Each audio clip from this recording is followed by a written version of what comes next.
9, 8, 7, 6, 5, 4, 3, 2, 1, 0.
Hello, everybody. How's it going? Welcome to Cooking the Books. Another week in. Excited to start the 5th iteration. Hopefully everyone remembers like what the iterations are. Not like how they look, but what they mean, since they've been explained now. They're pretty cool. Let me make sure everything's set up while everyone trickles in.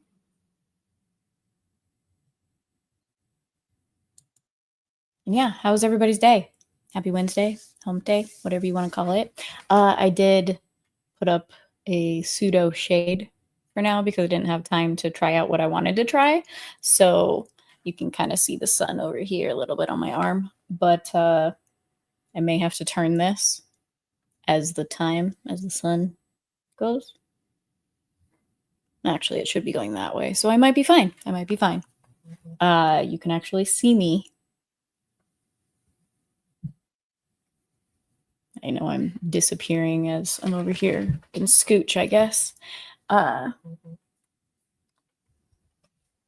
anyway, sorry, I have a tag showing on my shirt because it's rolling up. The shirt is really long.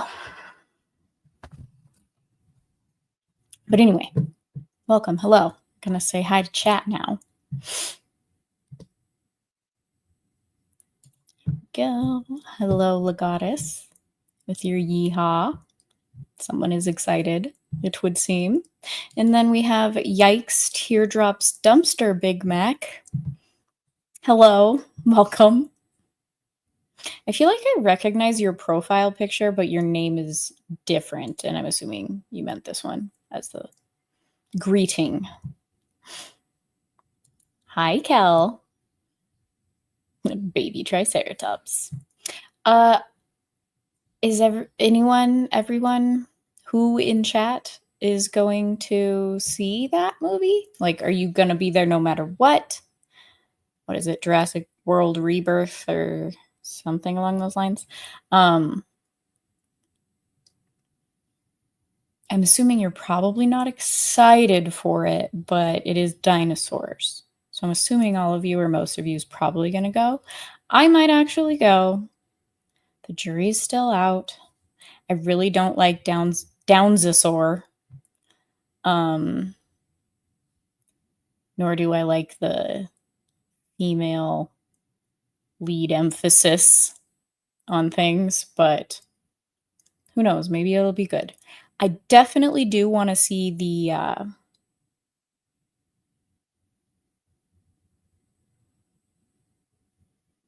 Primitive War, I think is what it's called.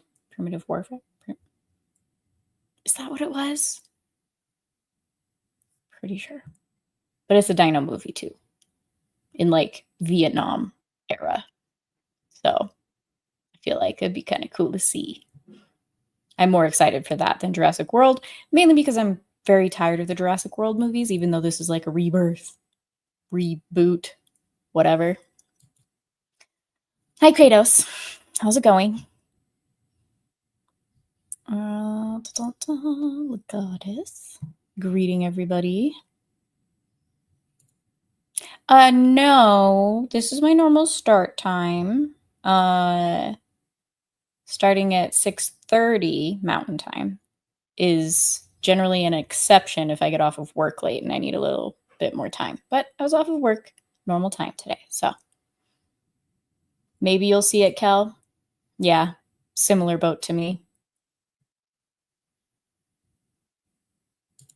Okay, that makes me sad, but I love going to the theater for movies.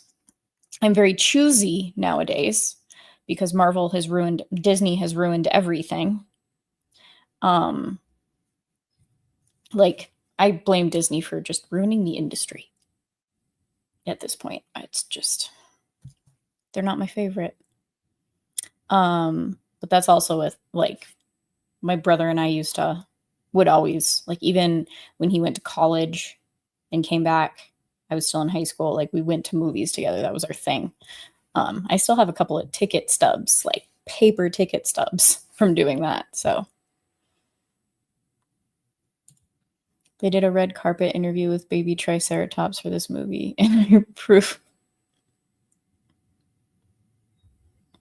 It's definitely going to get the women to go. That's for sure. I don't disapprove of that. Disapprove.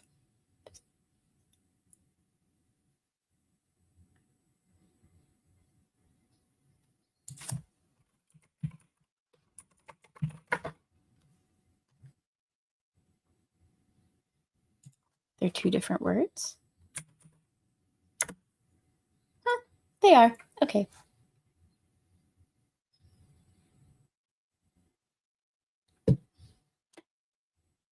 They can, I guess, be used because disprove and disapprove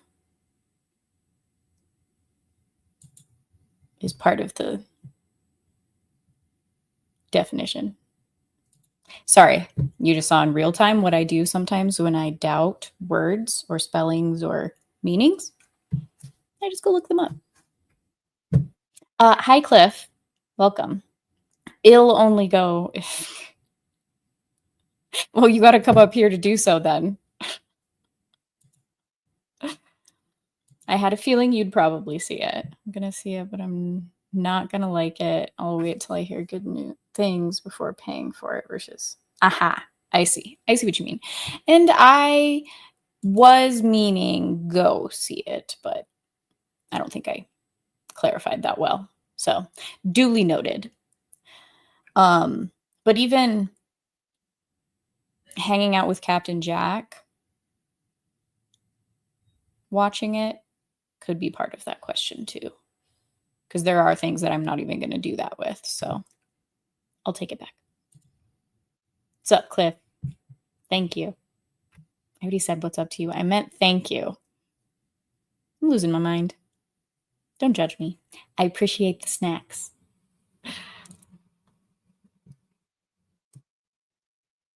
I'm just not even going to bring that up from Bumble. Punk ass. But welcome. Thanks for being here, everybody. I was going to do a recap. That's what it was. Everybody remember what happened? So, like, Sattler and the vet, whose name I never remember, the veterinarian, they were about to discover Nedry, but they were essentially called back through like the broken radio communications.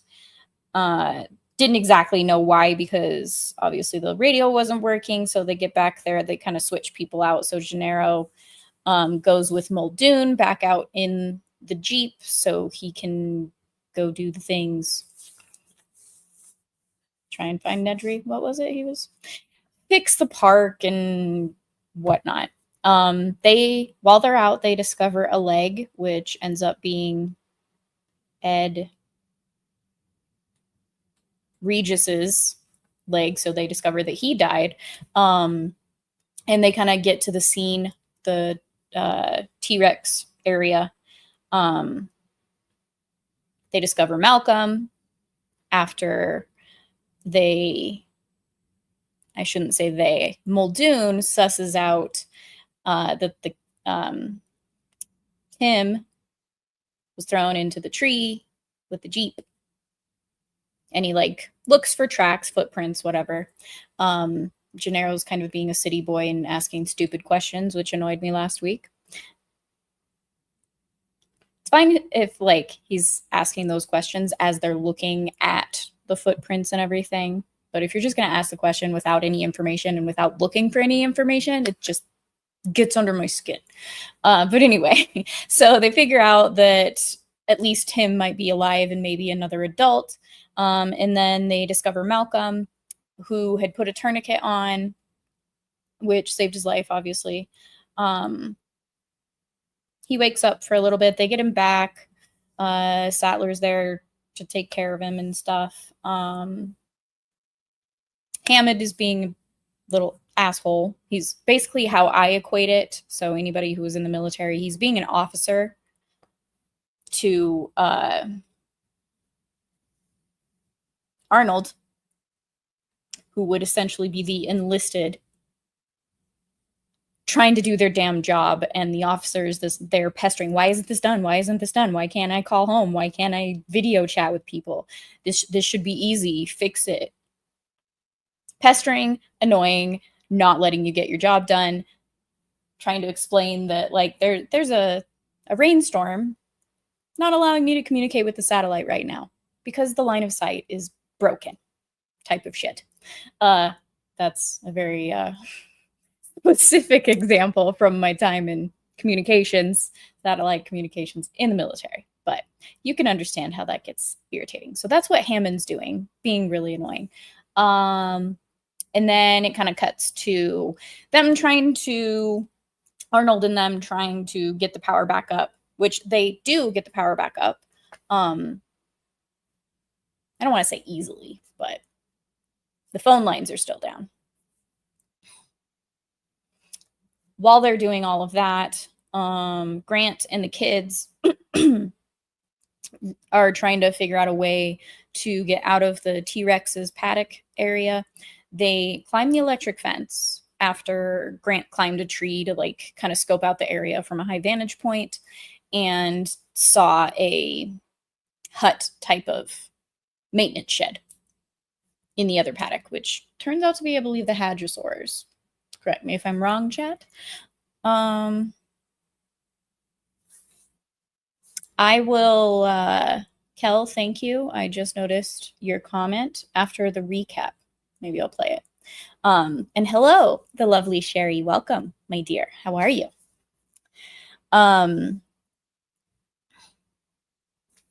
Anyway, so yes, distracted myself. They go over the fence. So like in the movie when Timmy gets electrocuted off of the fence, that one, they go over that without any issue and get to the other side, get to the maintenance shed and whatnot. So while they're doing that, they're trying to get the power up, and eventually they do get the power up, but not electrocuting Timmy or the annoying little Lex. So they fall asleep inside of essentially like the maintenance shed, whatever it is for feeding, because there's a bunch of hay in there. And Grant was wanting to just catch a few Z's because he did hear the power turn on. So he was just like, oh, I'm going to like catch some sleep. I'll wake up in 5 minutes and then I'll go to the motion sensors so they can find us. That's the ultimate plan, because they need to get back and tell the ship to turn back around, because if you remember, it has baby raptors on it. They still haven't been able to tell anybody about that. But he actually falls asleep and wakes up at like 5 in the morning.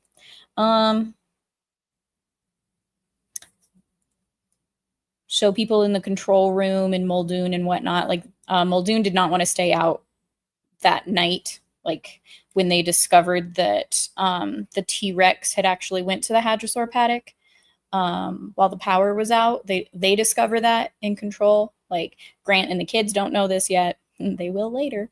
So Muldoon's like, I ain't going out there in the middle of the night. Not going to happen. I don't have my big guns to take care of this T-Rex. We have darts of like 20cc tranquilizer darts. That's not going to take down a T-Rex. You want to go do it, go ahead. I'm not going to risk my life, essentially. So they wait until the morning and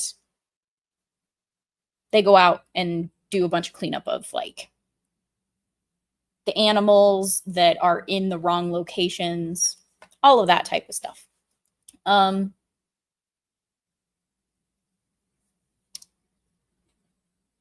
Two scenes take place with the hadrosaurs. I can't remember the order of it happening. I was talking about two movie scenes. Sorry. Oh, I do remember the order of it happening. So they wake up. Motion sensors aren't working. They're kind of walking around in the hadrosaur paddock. They don't know that the T-Rex is there. And the stampede happens. And they climb a tree to get away from it because the T-Rex is like chasing the hadrosaurs and they have the stampede, whatnot. And then one of the hadrosaurs goes to eat from the tree that they're in. So there's that scene as well. It's kind of cool. I like the movie a little bit more in comparison, just because Lex, who's annoying both in the movie and the book, gets like sneezed on by the dinosaur. But in the book, you discover like Grant's inner thoughts of, oh, I'm like just observing these dinosaurs and they can't see us unless we move. Like they're basically blind until you move, essentially. So you got that. They go across the paddock to the river when Timmy mentions that he saw a raft. He saw the oars in the maintenance shed. And Grant, I think he finds blueprints, or he remembers looking at the blueprints and like remembers a dock where there is a shed. So they go to the dock. The little baby, was it the baby? No, Rexy, the big Rex. She's sleeping, so he's able to walk past. The kids are staying there, being quiet. He walks past just to see if the raft is there. He finds it. The kids go across. They get into the raft, except Lex sneezes or coughs or whatever, and it wakes up the T-Rex, who starts chasing them and can swim. And so Grant is trying his damnedest to get away. They almost die, but they do get away because the little Rex is stealing the food that Rexy had the itis next to. Like she had eaten some of her food. And because predators are always very protective of their kills, that was explained earlier in the book, with like African big game, like the big five. That's how they work, and the carnivores have similar tendencies. So it was a higher priority than the humans in the raft, and they get away. I think that summarizes basically everything. There was a lot of ums and ahs, but that's what I do. So here we are. Let me pull up my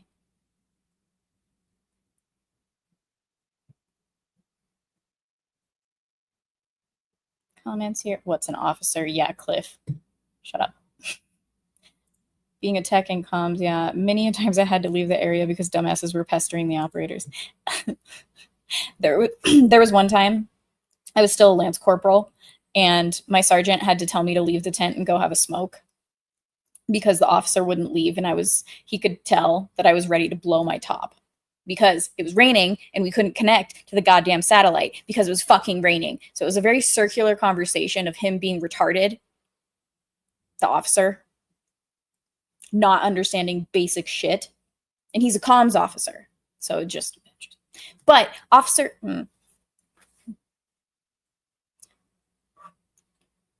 enlisted versus officer, there's a bit of an animosity there. You're not cute. Anyway, Kel sent me, oh Lord.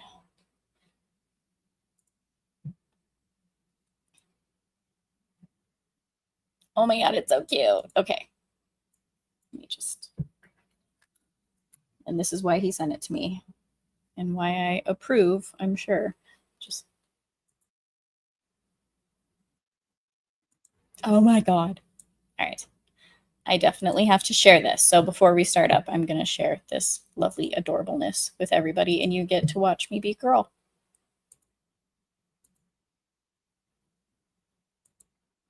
That's not what I wanted. There we go. You guys can see that. Let me do the thing. All right. Sweet and strange people. Can you guys hear that? No, you shouldn't. Dolores, may I ask a girl her age? Because you look pretty young for an ancient dinosaur. You look beautiful. I know it's disgusting. I should ask. Oh my God. So who's your favorite co-star? Scarlett, Johnny, Mahershala?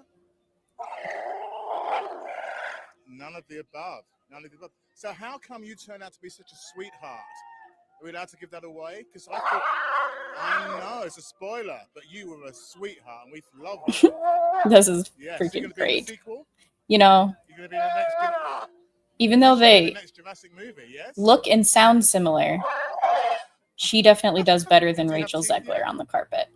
Oh yes, you do. You do. Nice teeth. Was that mean? Lovely to see you, Dolores. That's freaking adorable. Thank you, Kel. I approve as well.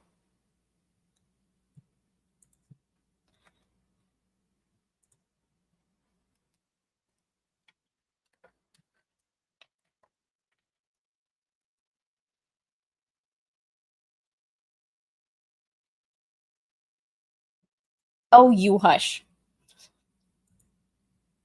Yes, that is proper marketing.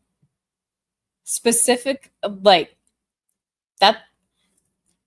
You're already going to have dudes there because fucking dinosaurs, right? You need something to be able to market to the women to also come. And even though it's annoying, that is almost a surefire way to get women to come to your movie when there's some sort of cute little baby animal. I'm not immune to that. That was freaking adorable. I'm a little immune to it. I never watched The Mandalorian. I did do a painting for someone's birthday at like a paint and sip thing. I just say that it's just a young version of Yoda and not Grogu. Maybe I should get some paint and add some like wrinkles and bags under the eyes. Make it more Yoda-like. It is right here. I guess I could show you guys. See. Looks like a little goblin.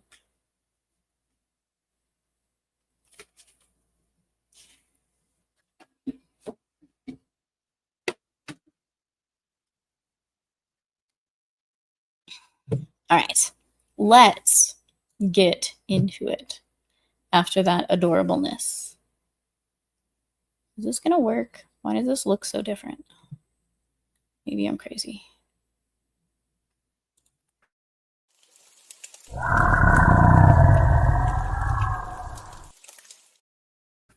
All right, everybody. I should go ahead and present you with the 5th iteration as we are about to embark on that. Share. And you can see this one's a bit more complicated than the last iteration. The fourth. Flaws in the system will now become severe, which is one of those reasons, those complications as to why that looks so much different. I can scroll back to the fourth iteration so you can make a quick comparison if you'd like. See? Definitely not as complicated, but now that we've zoomed out further into the realm of Jurassic Park, slightly more complicated. Let's carry on with search. Gennaro sat in the Jeep and listened to the buzzing of the flies and stared at the distant palm trees wavering in the heat. He was astonished by what looked like a battleground. The grass was trampled flat for 100 yards in every direction. One big palm tree was uprooted from the ground. There were great washes of blood in the grass and on the rocky outcropping to their right. The misuse of commas in this book right now is driving me a little crazy. Sitting beside him, Muldoon said, "No doubt about it, Rexy's been among the hadrosaurs." He took another drink of whiskey and capped the bottle. "Damn lot of flies," he said. They waited and watched. Gennaro drummed his fingers on the dashboard. "What are we waiting for?" Muldoon didn't answer immediately. "The Rex is out there somewhere," he said, squinting at the landscape in the morning sun, "and we don't have any weapons worth a damn." "We're in a Jeep." "Oh, he can outrun the Jeep, Mr. Gennaro," Muldoon said, shaking his head.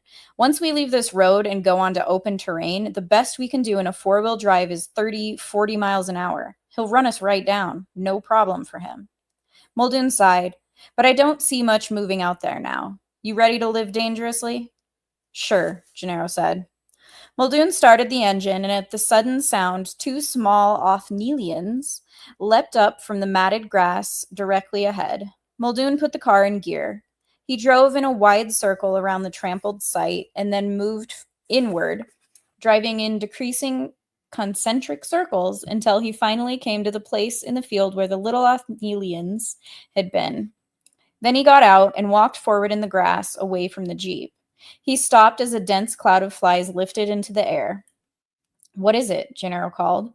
"Bring the radio," Muldoon said. Gennaro climbed out of the Jeep and hurried forward. Even from a distance, he could smell the sour, sweet odor of early decay. He saw a dark shape in the grass, crusted with blood, legs askew.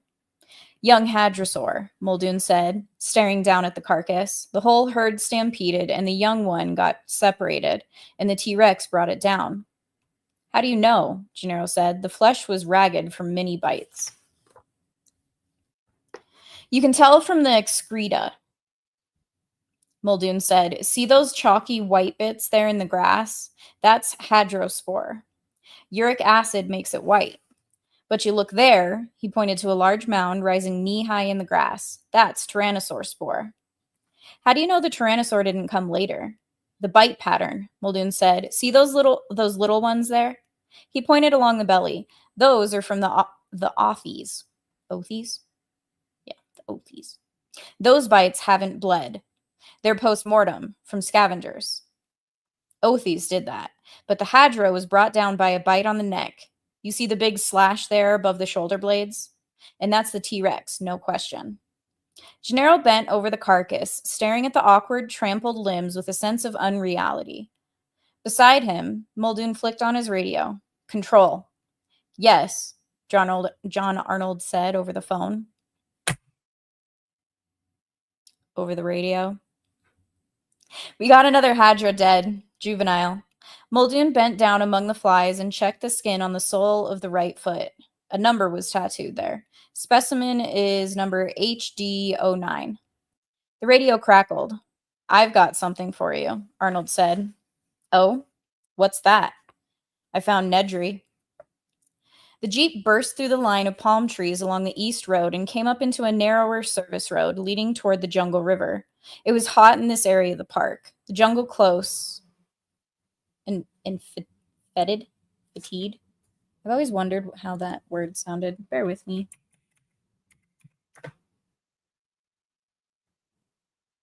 In real time, I'm going to read it.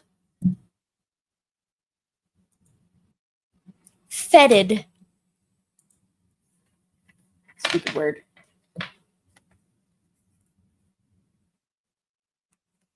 Okay. The jungle close and fetid around them.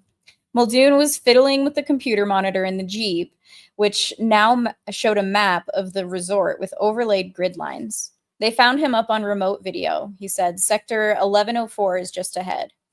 Farther up the road, Gennaro saw a concrete barrier and the Jeep parked alongside it. He must have taken the wrong turn off, Muldoon said. Little bastard. What did he take? Gennaro asked. Wu says 15 embryos. Know what that's worth? Gennaro shook his head. Somewhere between 2 and 10 million, Muldoon said. He shook his head. Big stakes. As they came closer, Gennaro saw the body lying beside the car. The body was indistinct and green, but then green shapes scattered away as the Jeep pulled to a stop. Compies, Muldoon said. The compies found him.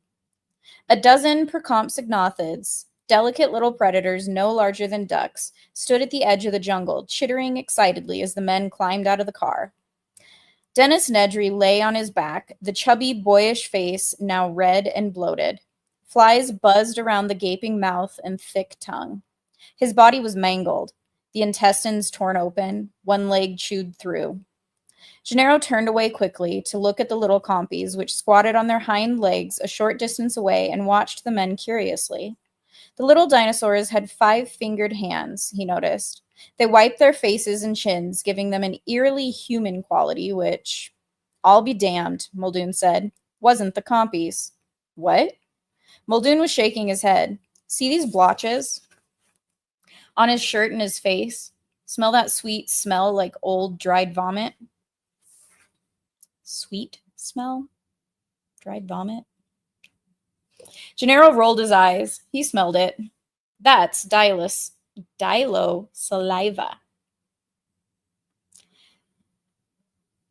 Spit from the Dilophosaurs. You see the damage on the corneas? All that redness? In the eyes, it's painful, but not fatal. You've got about 2 hours to wash it out with the antivenom. We keep it all around the park just in case. Not that it mattered to this bastard. They blinded him, then ripped him down the middle. Not a nice way to go. Maybe there's justice in the world after all. The Percompsognathids squeaked and hopped up and down as Gennaro opened the back door and took out gray metal tubing and a stainless steel case. It's all still there, he said. He handed 2 dark cylinders to Gennaro. What are these? Gennaro said. Just what they look like, Muldoon said. Rockets.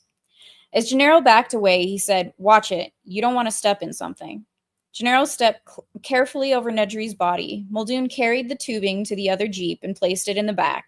He climbed behind the wheel. Let's go. What about him? Gennaro said, pointing to the body. What about him? Muldoon said. We've got things to do. He put the car in gear. Looking back, Gennaro saw the compies resume their feeding. One jumped up and squatted on Nedry's open mouth as it nibbled the flesh of his nose. Not gonna lie, that's probably how I'd treat it too. Him.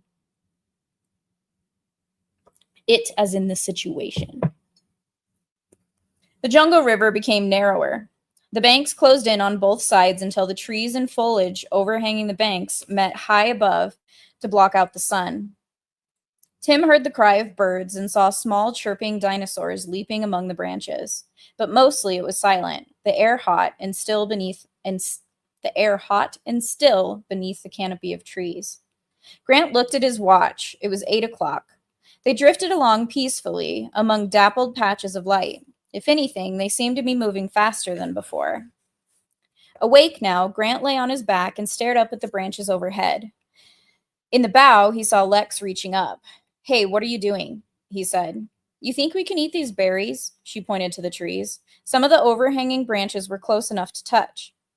Tim saw clusters of bright red berries on the branches. No, Grant said. Why? Those little dinosaurs are eating them. She pointed to small dinosaurs scampering in the branches. No, Lex.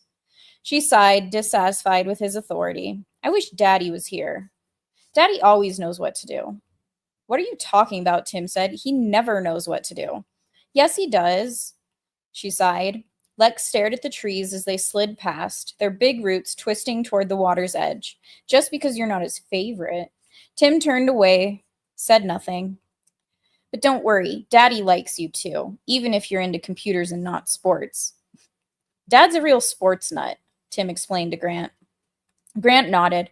Up in the trees, small, pale yellow dinosaurs, barely 2 feet tall, hopped from tree to tree. They had beady heads like parrots. You know what they call those? Tim said.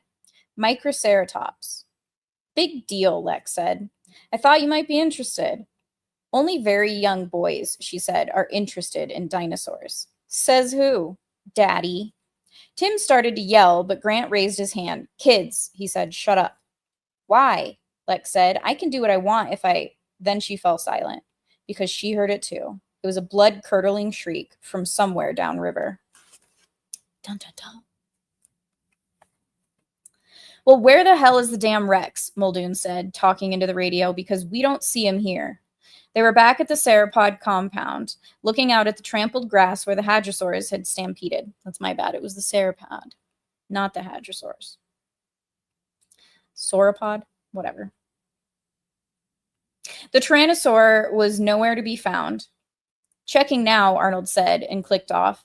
Muldoon turned to Gennaro. Checking now, he repeated sarcastically. Why the hell didn't he check before? Why didn't he keep track of him? I don't know, Gennaro said. He's not showing up, Arnold said a moment later. What do you mean he's not showing up? He's not on the monitors. Motion sensors aren't finding him. Hell, Muldoon said. So much for the motion sensors. You see Grant and the kids? Motion sensors aren't finding them either. Well, what are we supposed to do now? Muldoon said. Wait, Arnold said. Look, look!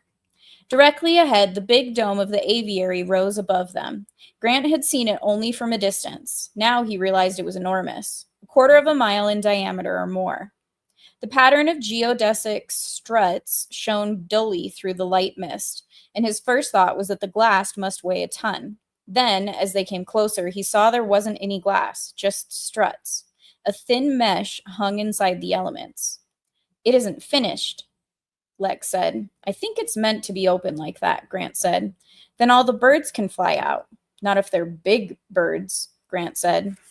The river carried them beneath the edge of the dome. They stared upward. Now they were inside the dome, still drifting down the river, but within minutes the dome was so high above them that it was hardly visible in the mist. Grant said, I seem to remember there's a second lodge here. Moments later, he saw the roof of a building over the tops of the trees to the north. You want to stop? Tim said. Maybe there's a phone or motion sensors. Grant steered toward the shore. We need to try to contact the control room. It's getting late. They clambered out, slipping on the muddy bank, and Grant hauled the raft out of the water. Then he tied the rope to a tree, and they set off through a dense forest of palm trees.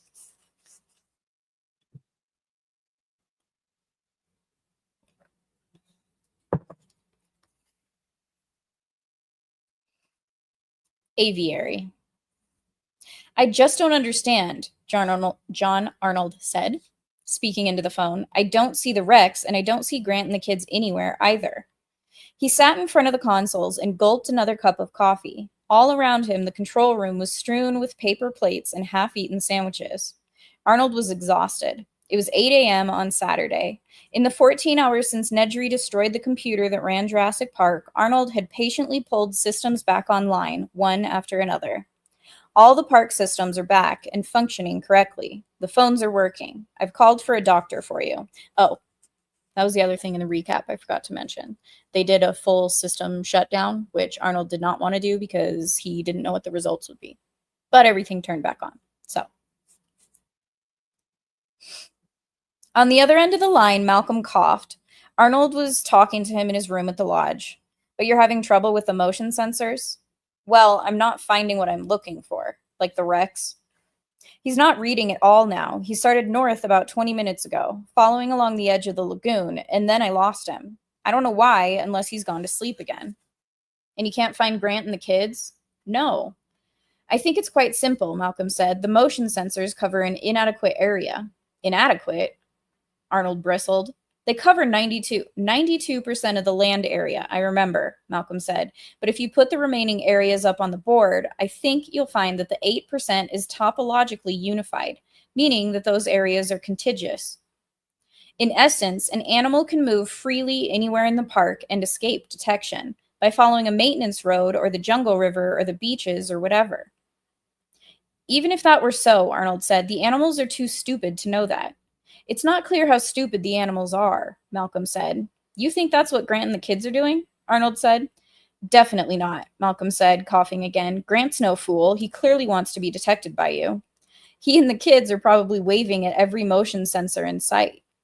But maybe they have other problems we don't know about. Or maybe they're on the river. God, they're just so close every time Control tries to analyze like where the people are. I can't imagine they'd be on the river. The banks are very narrow. It's impossible to walk along there. Would the river bring them all the way back here? Yes, but it's not the safest way to go because it passes through the aviary. Why wasn't the aviary on the tour? Malcolm said. We've had problems setting it up. Originally, the park was intended to have a treetop lodge built high above the ground where visitors could observe the pterodactyls at flight level. We've got 4 dactyls in the aviary now. Actually, they're pterodactyls. Pterodactyls? Which are big fish-eating dactyls. What about them? Well, while we finished the lodge, we put the dactyls in the aviary to acclimate them.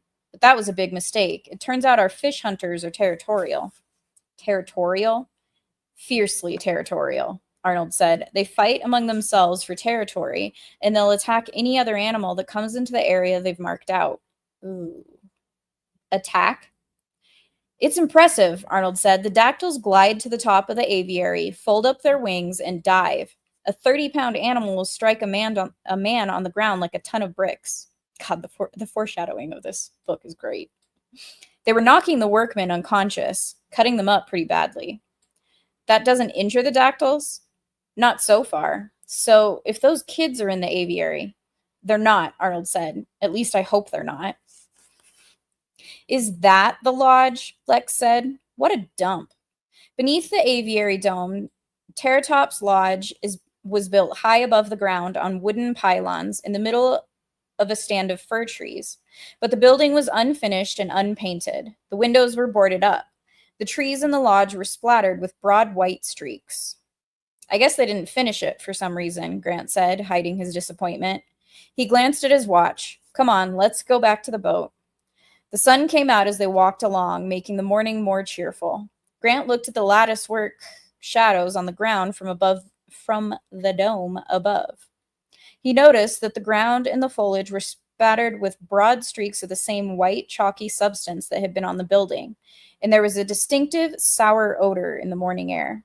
Stinks here, Lex said. What's all the white stuff? Looks like reptile droppings, probably from the birds. How come they didn't finish the lodge? I don't know. They entered a clearing of low grass dotted with wildflowers. They heard a long, low whistle, then an answering whistle from across the forest. What's that?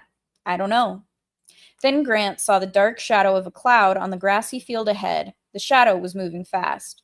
In moments, it had swept over them. He looked up and saw an enormous, dark shape gliding above them, blotting out the sun. Yow, Lex said. Is that a pterodactyl? Yes, Tim said. Grant didn't answer. He was entranced by the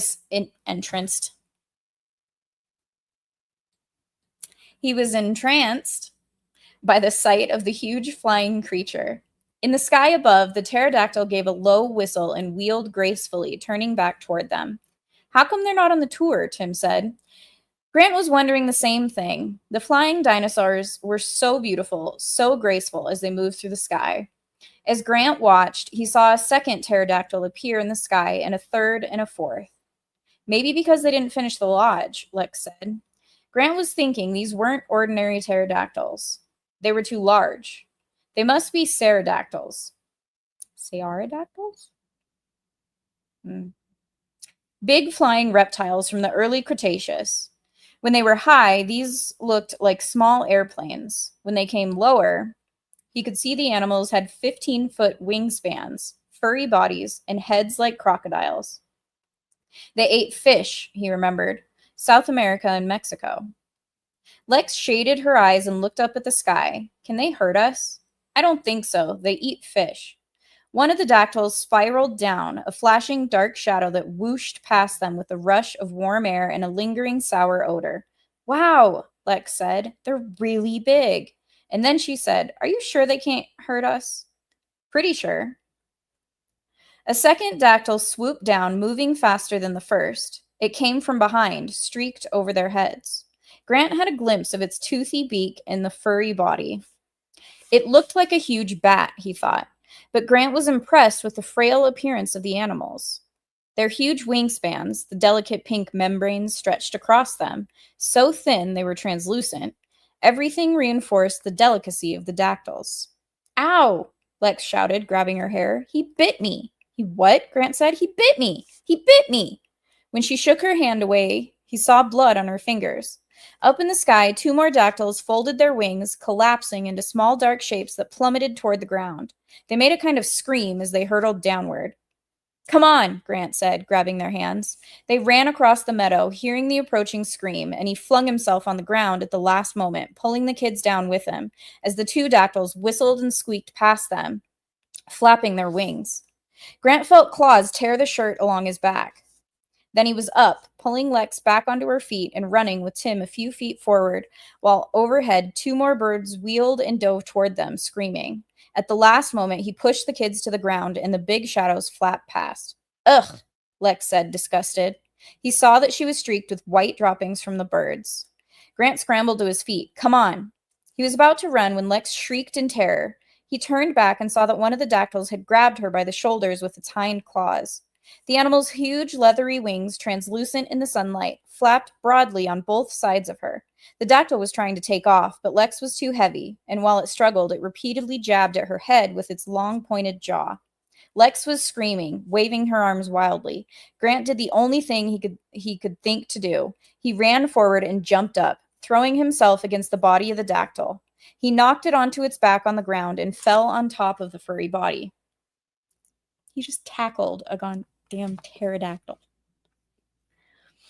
The animal screamed and snapped. Grant ducked his head away from the jaws and pushed back. As the giant wings beat around his body, it was like being in a tent in a windstorm. He couldn't see, he couldn't hear. There was nothing but the flapping and shrieking and the leathery membranes. The clawed legs scratched frantically at his chest. Lex was screaming. Grant pushed away from the dactyl, and it squeaked and gibbered as it flapped its wings and struggled to turn over to right itself. Finally, it pulled in its wings like a bat and rolled over, lifting itself up on its little wing claws, and began to walk that way. He paused, astonished. It could walk on its wings. Lederer's speculation was right. But then the other dactyls were diving down at them, and Grant was dizzy, off balance, and in horror he saw Lex run away, her arms over her head, Tim shouting at the top of his lungs. The first of them swooped down, and she threw something, and suddenly the dactyl whistled and climbed. The other dactyls immediately climbed and chased the first into the sky. The fourth dactyl flapped awkwardly into the air to join the others. Grant looked upward, squinting to see what had happened. The three dactyls chased the first, screaming angrily. They were alone in the field. What happened? Grant said. They got my glove, Lex said. My Daryl Strawberry special. They started walking again. Tim put his arm around her shoulders. Are you all right? Of course, stupid, she said, shaking him off. She looked upward. I hope they choke and die, she said. Yeah, Tim said, me too. Up ahead, they saw the boat on the shore. Grant looked at his watch. It was 8:30. He now had 2.5 hours to get back. Lex cheered as they drifted beyond the silver aviary dome. Then the banks of the river closed in on both sides, the trees meeting overhead once more. The river was narrower than ever, in some places only 10 feet wide, and the current flowed very fast. Lex reached up to touch the branches as they went past. Grant sat back in the raft and listened to the gurgle of the water through the warm rubber. They were moving faster now, the branches overhead slipping by more rapidly. It was pleasant. It gave a little breeze in the hot confines of the overhanging branches, and it meant they would get back that much sooner. Grant couldn't guess how far they had come, but it must be several miles at least from the sauropod building where they had spent the night. Perhaps 4 or 5 miles, maybe even more. That meant they might be only an hour's walk from the hotel once they left the raft. But after the aviary, Grant was in no hurry to leave the river again. For the moment, they were making good time. I wonder how Ralph is, Lex said. He's probably dead or something. I'm sure he's fine. I wonder if he'd let me ride him, she sighed, sleepy in the sun. That would be fun, to ride Ralph. Tim said to Grant, remember back at the Stegosaurus last night? Yes. How come you asked them about frog DNA? Because of the breeding, Grant said. They can't explain why the dinosaurs are breeding since they irradiate them, and since they're all females. Right. Well, irradiation is notoriously unreliable and probably doesn't work. I think that'll eventually be shown here, but there is still the problem of the dinosaurs being female. How can they breed when they're all female? Right, Tim said. Well, across the animal kingdom, sexual reproduction exists in extraordinary variety. Tim's very interested in sex, Lex said. They both ignored her. For example, Grant said, many animals have sexual reproduction without ever having what we would call sex. The male releases a spermatophore, which contains the sperm, and the female picks it up at a later time. This kind of exchange does not require quite as much physical differentiation between male and female as we usually think exists. Male and female are more alike in some animals than they are in human beings. Tim nodded. But what about the frogs? Grant heard sudden shrieks from the trees above as the microceratopsians scattered in alarm, shaking the branches. The big head of the Tyrannosaur lunged through the foliage from the left, the jaws snapping at the raft. Lex howled in terror, and Grant paddled away toward the opposite bank, but the river was only 10 feet wide. The Tyrannosaur was caught in the heavy growth. It butted and twisted its head and roared. Then it pulled its head back. Through the trees, they lined the riverbank. That lined the riverbank. They saw the huge, dark form of the Tyrannosaur moving north, looking for a gap in the trees that lined the bank. The microceratopsians had all gone to the opposite bank, where they shrieked and scampered and jumped up and down. In the raft, Grant, Tim, and Lex stared helplessly as the Tyrannosaur tried to break through again, but the trees were too dense along the banks of the river. The Tyrannosaur again moved downstream, ahead of the boat, and tried again, shaking the branches furiously. But again it failed. Then it moved off, heading farther downstream. I hate him, Lex said. Grant sat back in the boat, badly shaken. If the Tyrannosaur had broken through, there was nothing he could have done to save them. The river was so narrow that it was hardly wider than the raft.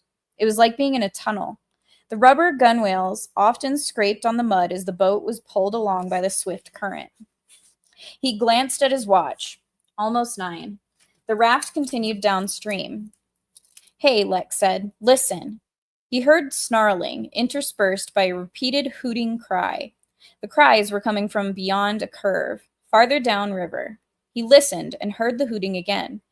What is it? Lex said. I don't know, Grant said, but there's more than one of them. He paddled the boat to the opposite bank, grabbed a branch to stop the raft. The snarling was repeated, then more hooting. It sounds like a bunch of owls, Tim said. There is a break in the story, so I'm going to pause there, since I realized I haven't stopped in a while. It got exciting.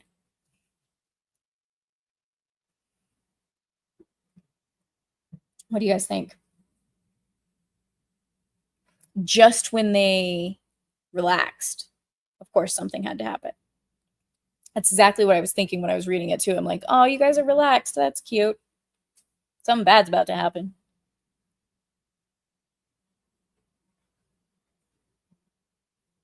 Let's see. To be frank, the Mando overplayed it. It was cutesy at the very beginning, and they just kept going and going and going to where we have Az ripping Grogu's head off.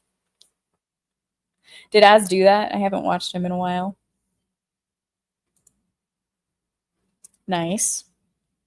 It's just frustrating. They were trying to make compound sentences when it wasn't a compound sentence. It was a list. For shame.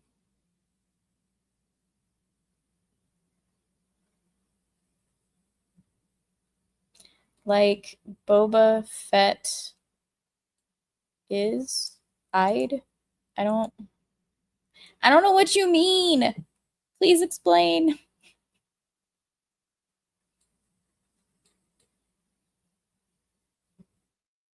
No. It is auto misspeller. Nah, that's a pretty good description, not gonna lie. Bear with me. Watch this thing fall down because I'm futzing with it. As long as there's not a cat around to knock it down, this box is really helpful in the window. Oh, it's because I keep leaning. Damn. I can't not do that. Okay. I think that should be good. Yeah, I don't lean that much. God, and then it reflects off the freaking whatever. I tried. Lots of white stuff. No, Cloud, right? What's up, Theo? Yeah, I'm a walking red flag. I know. Especially because I'm literate. That means I think for myself. Heaven forbid. But hello, welcome. Keep going. I want to hear more about how dinos reproduce. Is that because you're really interested in sex too, Kratos? That made me giggle. Stupid T-Rex interrupting biology class. Bear with me. I'm going to go warm up my tea. I will be right back. And if Theo's still here, I'm actually going into the kitchen. You're just not going to see it.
All right, I am back.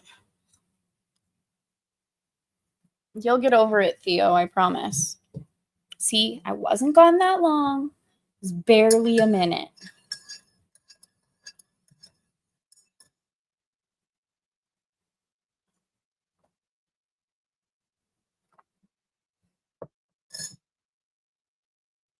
All right, I will grant Kratos' wish and not jibber jabber because it was a pretty exciting point in the story. So this might be a shorter stream, not gonna lie.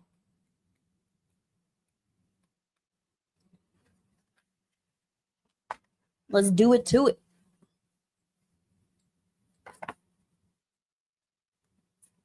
Malcolm groaned. Isn't it time for more morphine yet? Not yet, Ellie said. Malcolm sighed. How much water have we got here? I don't know. There's plenty of running water from the tap. No, I mean, how much stored? Any? Ellie shrugged. None. Go into the rooms on this floor, Malcolm said, and fill the bathtubs with water. Ellie frowned. Also, Malcolm said, have we got any walkie-talkies, flashlights, matches, sterno stoves, things like that? I'll look around. You planning for an earthquake? Something like that, Malcolm said. Malcolm effect implies catastrophic changes. But Arnold says all the systems are working perfectly. That's when it happens, Malcolm said. He's such a prepper. Ellie said, you don't think much of Arnold, do you? He's all right. He's an engineer. I feel like Michael Crichton doesn't really think much of engineers. Wu's the same. They're both technicians. They don't have intelligence. They have what I call thin intelligence. They see the immediate situation. They think narrowly, and they call it being focused. They don't see the surround. They don't see the consequences. That's how you get an island like this, from intelligent thinking. Because you cannot make an animal and not expect it to act alive, to be unpredictable, to escape. But they don't see that. Don't you think it's just human nature? Ellie said. God, no, Malcolm said. That's like saying scrambled eggs and bacon for breakfast is human nature. It's nothing of the sort. It's uniquely Western training, and much of the rest of the world is nauseated by the thought of it. Well, the rest of the world is wrong. Duh. He winced in pain. The morphine's making me philosophical. You want some water? No. I'll tell you the problem with engineers and scientists. Scientists have an elaborate line of bullshit about how they are seeking to know the truth about nature, which is true, but that's not what drives them. Nobody is driven by abstractions like seeking truth. Scientists are actually preoccupied with accomplishment, so they are focused on whether they can do something. They never stop to ask if they should do something. They conveniently define such considerations as pointless. If they don't do it, someone else will. This is my issue with AI.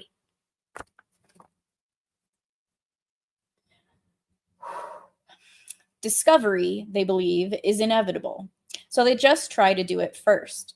That's the game in science. Even pure scientific discovery is an aggressive, penetrative act. It takes big equipment, and it literally changes the world afterward. Particle accelerators scar the land and leave radioactive byproducts. Astronauts leave trash on the moon. There's always some proof that scientists were there, making their discoveries. Yeah, the strings were right there on the moon. Discovery is always a rape of the natural world. Always. The scientists want it that way. They have to stick their instruments in. They have to leave their mark. They can't just watch. They can't just appreciate. They can't just fit into the natural order. They have to make something unnatural happen. That is the scientist's job. And now we have whole societies that try to be scientific. He sighed and sank back. Ellie said, don't you think you're overstating? What does one of your excavations look like a year later? Pretty bad, she admitted. You don't replant. You don't restore the land after you dig. No, why not? She shrugged. There's no money, I guess. There's only enough money to dig, but not to repair. Well, we're just working in the Badlands. Just the Badlands, Malcolm said, shaking his head. Just trash. Just byproducts. Just side effects. I'm trying to tell you that scientists want it this way. They want byproducts and trash and scars and side effects. It's a way of reassuring themselves. It's built into the fabric of science, and it's increasingly a disaster. Then what's the answer? Get rid of the intelligent ones. Take them out of power. But then we'd lose all the advances. What advances? Malcolm said irritably. The number of hours women devote to housework has not changed since 1930, despite all the advances. All the vacuum cleaners, washer dryers, trash compactors, garbage disposals, wash and wear fabrics. Why does it still take as long to clean the house as it did in 1930? Ellie said nothing. Because there haven't been any advances, Malcolm said. Not really. 30,000 years ago, when men were doing cave paintings at some French location that I have no idea how to pronounce, Lascaux, they worked 20 hours a week to provide themselves with food and shelter and clothing. The rest of the time, they could play or sleep or do whatever they wanted, and they lived in a natural world with clean air, clean water, beautiful trees, and sunsets. Think about it. 20 hours a week. 30,000 years ago. Ellie said, "You want to turn back the clock?" "No," Malcolm said. "I want people to wake up. We've had 400 years of modern science, and we ought to know by now what it's good for and what it's not good for. It's time for a change." "Before we destroy the planet," she said. He sighed and closed his eyes. "Oh dear," he said. "That's the last thing I would worry about." In the dark tunnel of the jungle river, Grant went hand over hand, holding branches, moving the raft cautiously forward. He still heard the sounds, and finally he saw the dinosaurs. "Aren't those the ones that are poisonous?" "Yes," Grant said. "Dilophosaurus."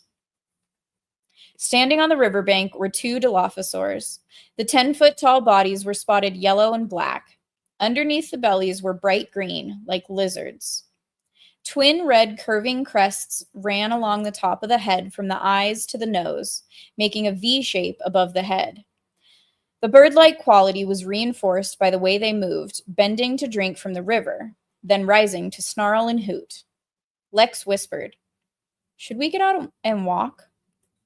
Grant shook his head no. The Dilophosaurs were smaller than the Tyrannosaur, small enough to slip through the dense foliage at the banks of the river, and they seemed quick as they snarled and hooted at each other. "But we can't get past them in the boat," Lex said. "They're poison." "We have to," Grant said, "somehow."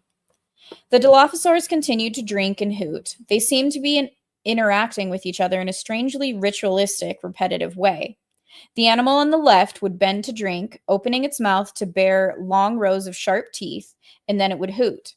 The animal on the right would hoot in reply and bend to drink, in a mirror image of the first animal's movements. Then the sequence would be repeated, exactly the same way. Grant noticed that the animal on the right was smaller, with smaller spots on its back, and its crest was a duller red. "I'll be damned," he said. "It's a mating ritual." "Can we get past them?" Tim asked. "Not the way they are now. They're right by the edge of the water." Grant knew animals often performed such mating rituals for hours at a time. They went without food. They paid attention to nothing else. He glanced at his watch. 9:20. "What do we do?" Tim said. Grant sighed. "I have no idea." He sat down in the raft, and then the Dilophosaurs began to honk and roar repeatedly in agitation. He looked up. The animals were both facing away from the river. "What is it?" Lex said. Grant smiled. "I think we're finally getting some help." He pushed off from the bank. "I want you two kids to lie flat on the rubber. We'll go past as fast as we can, but just remember, whatever happens, don't say anything and don't move, okay?" The raft began to drift downstream toward the hooting Dilophosaurs. It gained speed. Lex lay at Grant's feet, staring at him with frightened eyes. They were coming closer to the Dilophosaurs, which were still turned away from the river, but he pulled out his air pistol, checked the chamber. The raft continued on, and they smelled a peculiar odor, sweet and nauseating at the same time. It smelled like dried vomit. The hooting of the Dilophosaurs was louder. The raft came around a final bend, and Grant caught his breath. The Dilophosaurs were just a few feet away, honking at the trees beyond the river. As Grant had suspected, they were honking at the Tyrannosaur. The Tyrannosaur was trying to break through the foliage, and the Dilos hooted and stomped their feet in the mud. The raft drifted past them. The smell was nauseating. The Tyrannosaur roared, probably because it saw the raft, but in another moment, a thump. The raft stopped moving. They were aground against the riverbank, just a few feet downstream from the Dilophosaurs. Lex whispered, "Oh, great." There was a long, slow scraping sound of the raft against the mud. Then the raft was moving again. They were going down the river. The Tyrannosaur roared a final time and moved off. One Dilophosaur looked surprised, then hooted. The other Dilophosaur hooted in reply. The raft floated downriver.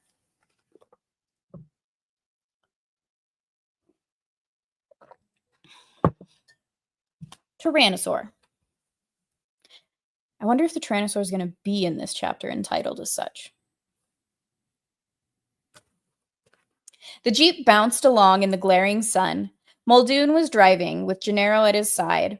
They were in an open field, moving away from the dense line of foliage and palm trees that marked the course of the river, 100 yards to the east. They came to a rise, and Muldoon stopped the car. "Christ, it's hot," he said, wiping his forehead with the back of his arm. He drank from the bottle of whiskey between his knees, then offered it to Gennaro. Gennaro shook his head. He stared at the landscape shimmering in the morning heat.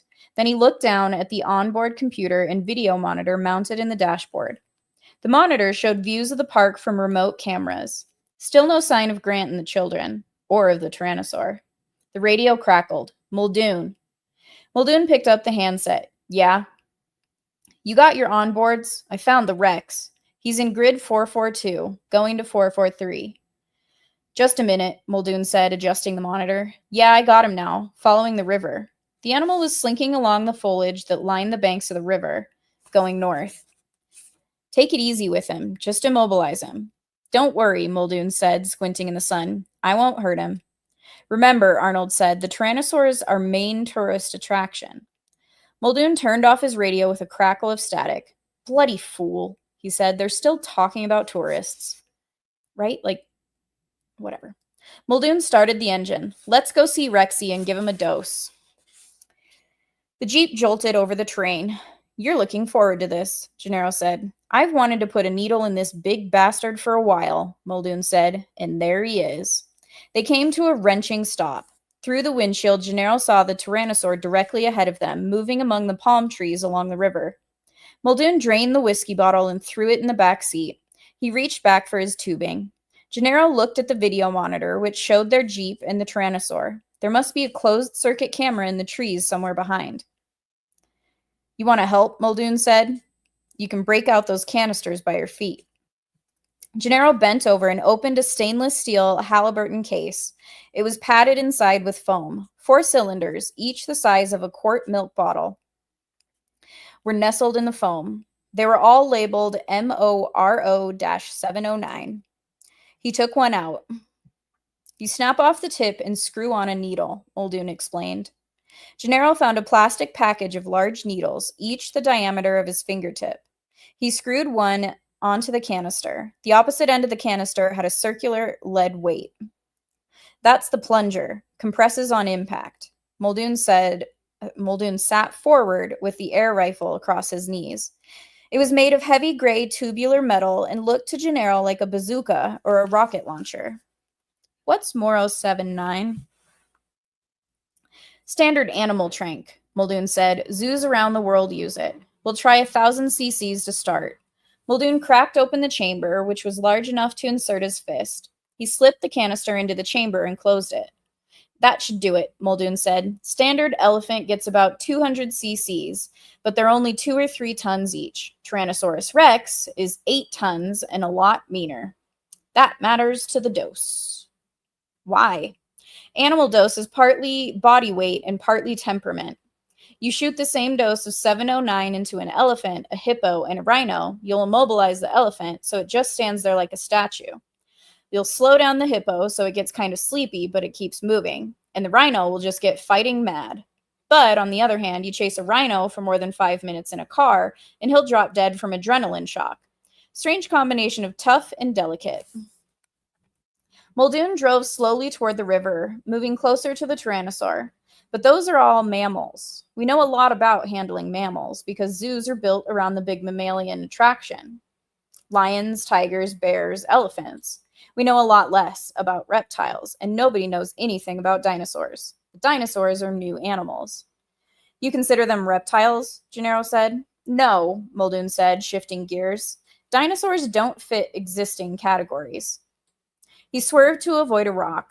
Actually, what we find is the dinosaurs were as variable as mammals are today. Some dinos are tame and cute, and some are mean and nasty. Some of them see well, and some of them don't. Some of them are stupid, and some of them are very, very intelligent. Like the raptors, Gennaro said. Muldoon nodded. Raptors are smart. Very smart. Believe me, all the problems we have so far, he said, are nothing compared to what are nothing compared with what we'd have if the raptors ever got out of their holding pen. I think this is as close as we can get to our Rexy. Up ahead, the Tyrannosaur is poking its head through the branches, peering toward the river, trying to get through. Then the animal moved a few yards downstream to try again. Wonder what he sees in there, Gennaro said. Hard to know, Muldoon said. Maybe he's trying to get to the Microceratopsians that scramble around in the branches. They'll run him a merry chase. Muldoon stopped the Jeep about 50 yards away from the Tyrannosaur and turned the vehicle around. He left the motor running. Get behind the wheel, Muldoon said, and put your seatbelt on. He took another canister and hooked it onto his shirt. Then he got out. Gennaro slid behind the wheel. You done this very often before? Muldoon belched. Never. I'll try to get him just behind the auditory meatus. We'll see how it goes from there. He walked 10 yards behind the Jeep and crouched down in the grass on one knee. He steadied the big gun against his shoulder and flipped up the thick telescopic sight. Muldoon aimed at the Tyrannosaur, which still ignored them. There was a burst of pale gas, and Gennaro saw a white streak shoot forward in the air toward the Tyrannosaur, but nothing seemed to happen. Then the Tyrannosaur turned slowly, curiously, to peer at them. He moved its head from side to side as if looking at them with alternate eyes. Muldoon had taken down the launcher and was loading the second canister. You hit him, Gennaro said. Muldoon shook his head. Missed. Damn laser sights. See if there's a battery in the case. A what? Gennaro said. A battery, Muldoon said. It's about as big as your finger. Gray markings. Gennaro bent over to look in the steel case. He felt the vibration of the Jeep, heard the motor ticking over. He didn't see a battery. The Tyrannosaur roared. To Gennaro, it was a terrifying sound rumbling from the great chest cavity of the animal, bellowing out over the landscape. He sat up sharply and reached for the steering wheel, put his hand on the gear shift. On the radio, he heard a voice say, Muldoon, this is Arnold. Get out of there. Over. I know what I'm doing, Muldoon said. The Tyrannosaur charged. Muldoon stood his ground. Despite the creature racing toward him, he slowly and methodically raised his launcher, aimed, and fired. Once again, Gennaro saw the puff of smoke and the white streak of the canister going toward the animal. Nothing happened. The Tyrannosaur continued to charge. Now Muldoon was on his feet and running, shouting, Go! Go! Gennaro put the Jeep in gear, and Muldoon threw himself onto the side door as the Jeep lurched forward. The Tyrannosaur was closing rapidly, and Muldoon swung the door open and climbed inside. Go, damn it, go! Gennaro floored it. The Jeep bounced precariously, the front end nosing so high they saw only sky through the windshield, then slammed down again toward the ground and racing forward again. Gennaro headed for a stand of trees to the left until, in the rearview mirror, he saw the Tyrannosaur give a final roar and turn away. That's such an iconic image. I love it. Gennaro slowed the car. Jesus. Muldoon was shaking his head. I could have sworn I hit him the second time. I'd say you missed, Gennaro said. Needle must have broken off before the plunger injected. Admit it, you missed. Yeah, Muldoon said. He sighed. I missed. Battery was dead in the damned laser sights. My fault. I should have checked it. After it was out all last night. Let's go back and get more canisters. The Jeep headed north toward the hotel. Muldoon picked up the radio. Control. Yes, Arnold said. We're heading back to base. The river was now very narrow and flowing swiftly. The raft was going faster all the time. It was starting to feel like an amusement park ride. Whee!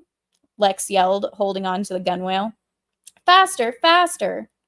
Grant squinted, looking forward. The river was still narrow and dark, but farther ahead he could see the trees ended, and there was bright sunlight beyond, and a distant roaring sound. The river seemed to end abruptly in a peculiar flat line. The raft was going still faster, rushing forward. Grant grabbed for his paddles. What is it? It's a waterfall, Grant said. The raft swept out of the overhanging darkness into brilliant morning sunlight and raced forward on the swift current toward the lip of the waterfall. The roar was loud in their ears. Grant paddled as strongly as he could, but he only succeeded in spinning the boat in circles. It continued inexorably toward the lip. Lex leaned toward him. I can't swim. Grant saw that she did not have her life vest clasped, but there was nothing he could do about it. With frightening speed, they came to the edge, and the roar of the waterfall seemed to fill the world. Grant jammed his oar deep into the water, felt it catch and hold right at the lip. The rubber raft shuddered in the current, but they did not go over. Grant strained against the oar and, looking over the edge, saw the sheer drop of 50 feet down to the surging pool below. And standing in the surging pool, waiting for them, was the Tyrannosaur. Lex was screaming in panic, and then the boat spun, and the rear end dropped away, spilling them out into the air and roaring water, and they fell sickeningly. Grant flailed his arms in the air, and the world went suddenly silent and slow.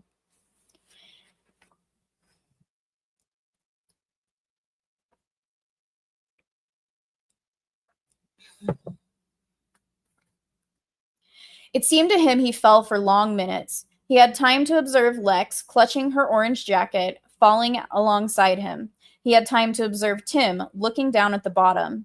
He had time to observe the frozen white sheet of the waterfall. He had time to observe the bubbling pool beneath him as he fell slowly, silently toward it. Then, with a stinging slap, Grant plunged into cold water surrounded by white, boiling bubbles.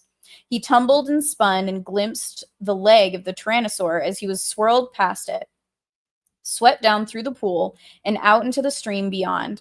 Grant swam for the shore, clutched warm rocks, slipped off, caught a branch, and finally pulled himself out of the main current. Gasping, he dragged himself on his belly onto the rocks and looked at the river just in time to see the brown rubber raft tumble past him. Then he saw Tim, battling the current, and he reached out and pulled him, coughing and shivering, onto the shore beside him. Grant turned back to the waterfall and saw the tyrannosaur plunge its head straight down into the water of the pool at his feet. The great head shook, splashing water to either side. It had something between its teeth. And then the tyrannosaur lifted its head back up. Dangling from the jaws was Lex's orange life vest. A moment later, Lex bobbed to the surface beside the dinosaur's long tail. She lay face down in the water, her little body swept downstream by the current. Grant plunged into the water after her, was again immersed in the churning torrent.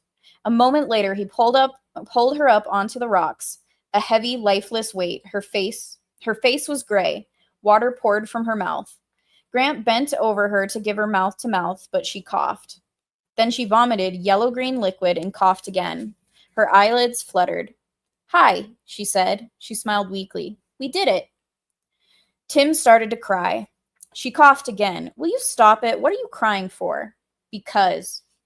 "We were worried about you," Grant said. Small flecks of white were drifting down the river. The tyrannosaur was tearing up the life vest, still turned away from them, facing the waterfall. But at any minute, the animal might turn and see them. "Come on, kids," he said. "Where are we going?" Lex said, coughing. "Come on." He was looking for a hiding place. Downstream, he saw only an open, grassy plain, affording no protection. Upstream was the dinosaur.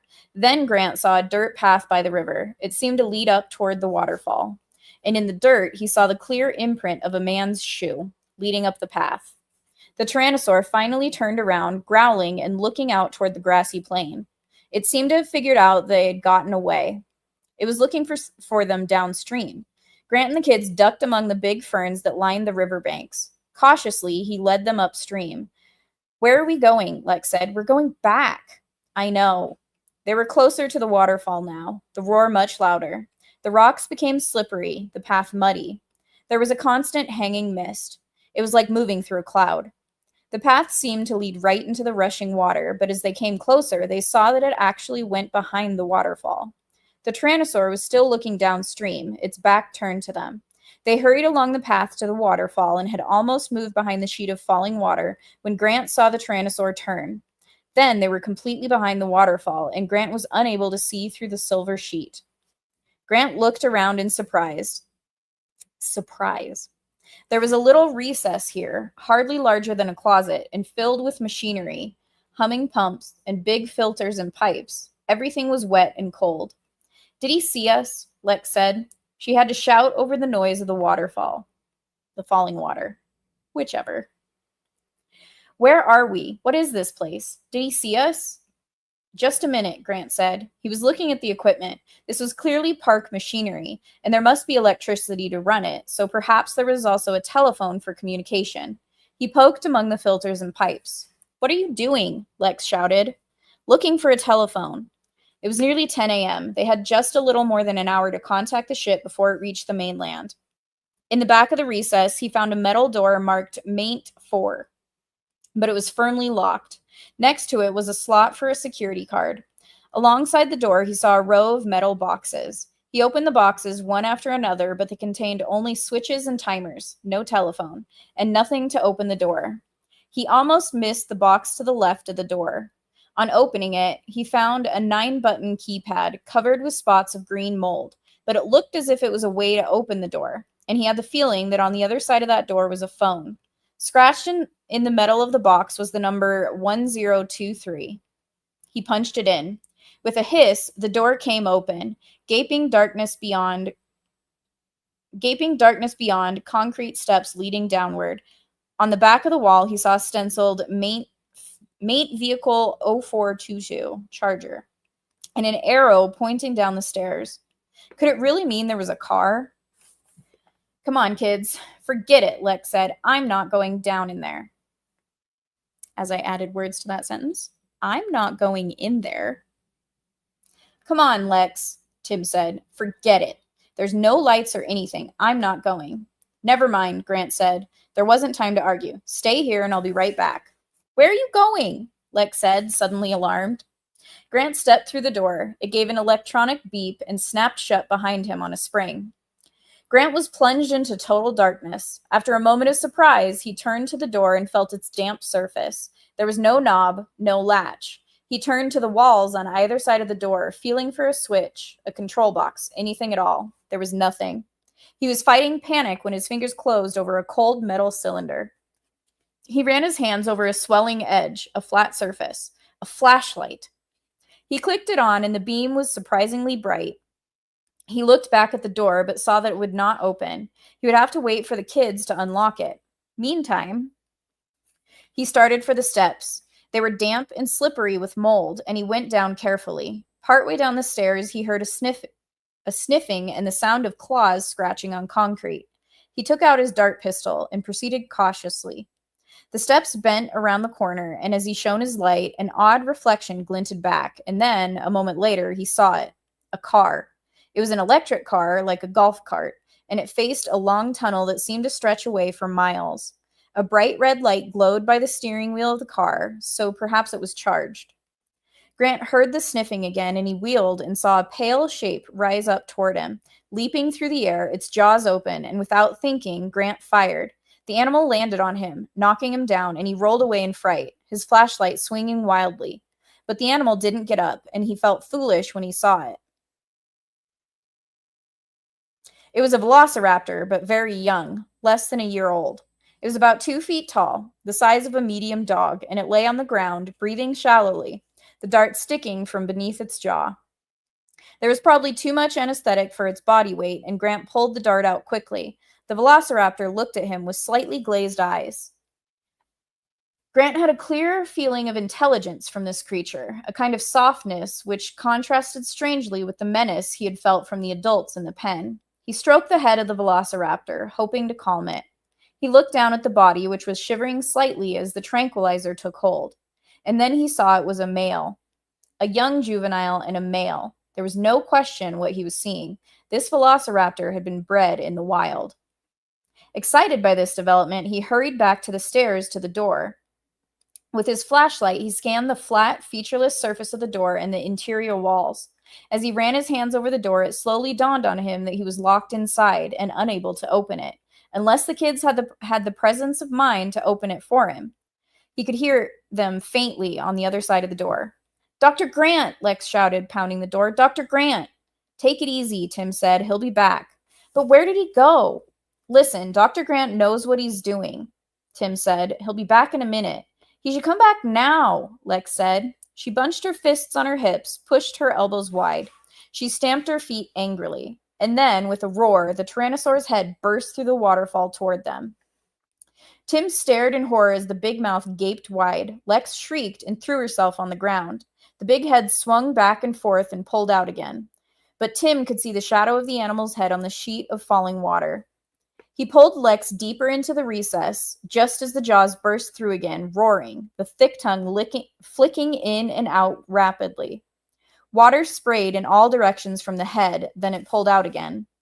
Lex huddled next to Tim, shivering. "I hate him," she said. She huddled back, but the recess was only a few feet deep and crammed with machinery. There wasn't any place for them to hide. The head came through the water again, but slowly this time, and the jaw came to rest on the ground. The Tyrannosaur snorted, flaring its nostrils, breathing the air, but the eyes were still outside the sheet of water. Tim thought, he can't see us. He knows we're in here, but he can't see through the water. The Tyrannosaur sniffed. What is he doing? Lex said again. Shh. With a low growl, the jaws slowly opened and the tongue snaked out. It was thick and blue-black, with a little forked indentation at the tip. It was 4 feet long and easily reached back to the far wall of the recess. The tongue slid with a rasping scrape over the filter cylinders. Tim and Lex pressed back against the pipes. The tongue moved slowly to the left, then to the right, slapping wetly against the machinery. The tip curled around the pipes and valves, sensing them. Tim saw that the tongue had muscular movements, like an elephant's trunk. The tongue drew back along the right side of the recess. It dragged against Lex's legs. Ew, Lex said. The tongue stopped. It curled, then began to rise like a snake up the side of her body. Don't move, Tim whispered. Past her face, then up along Tim's shoulder, and finally wrapping around his head. Tim squeezed his eyes shut as the slimy muscle covered his face. It was hot and wet, and it stunk like urine. Wrapped around him, the tongue began to drag him very slowly toward the open jaws. Timmy. Tim couldn't answer. His mouth was covered by the flat black tongue. He could see, but he couldn't talk. Lex tugged at his hand. Come on, Timmy. The tongue dragged him toward the snorting mouth. He felt the hot, panting breath on his legs. Lex was tugging at him, but she was no match for the muscular power that held him. Tim let go of her and pressed the tongue with both hands, trying to shove it over his head. He couldn't move it. He dug his heels into the muddy ground, but he was dragged forward anyway. Lex had wrapped her arms around his waist and was pulling backward, shouting to him, but he was powerless to do anything. He was beginning to see stars. A kind of peacefulness overcame him, a sense of peaceful inevitability as he was dragged along. Timmy? And then suddenly the tongue relaxed and uncoiled. Tim felt it slipping off his face. His body was covered in disgusting white foamy slime, and the tongue fell limply to the ground. The jaws slapped shut, biting down on the tongue. Dark blood gushed out, mixing with the mud. The nostrils still snorted in ragged breaths. What's he doing? Lex cried. And then slowly, very slowly, the head began to slide backward out of the recess, leaving a long scrape in the mud. And finally, it disappeared entirely, and they could only see the silver sheet of falling water.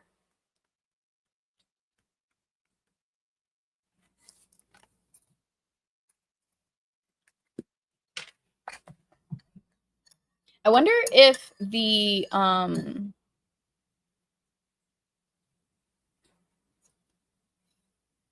tranquilizer dart went into effect. Like it just took a while for it to get through the system. That's my guess.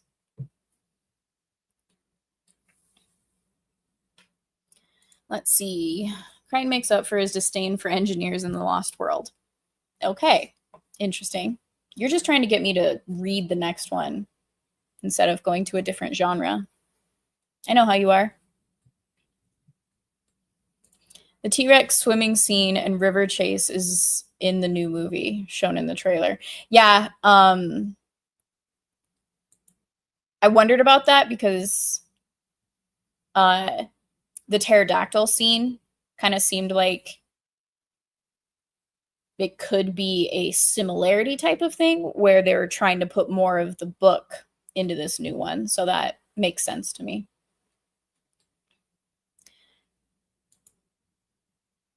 Still talking about tourists. Who does he think he is? Blabs. I don't get it because I don't watch her. I'm assuming the totally tubular bro is some sort of reference to the waterfall scene. Riding the wave. I needed a bit of a break because my tongue was getting very thick.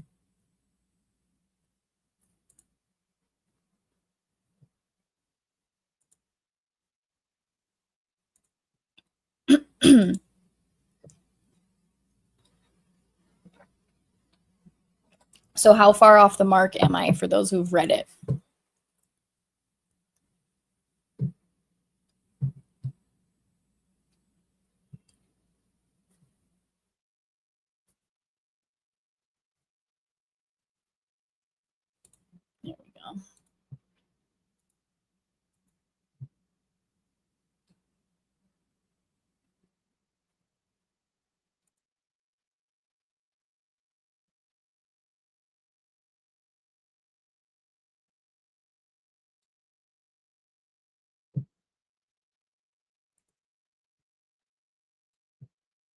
I'm not confused. I was reading something. Sorry. That's my bad. No, I've just been talking a lot, which I don't do that often. So I needed to take a break from talking as much as reading makes me talk. Whatever. I don't talk for most of the day. I just work. And luckily, my work is emails and spreadsheets, and rarely ever do I have to make a phone call. Oh, I guess I do have meetings and crap on Wednesdays and Thursdays, but yeah. Oh, I'll get there. Calm your tits. Freaking Legatus.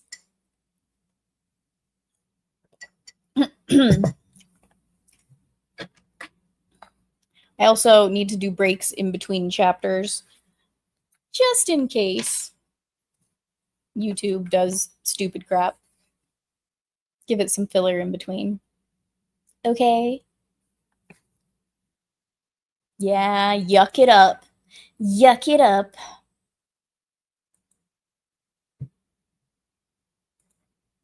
But here, I'll do another break in between.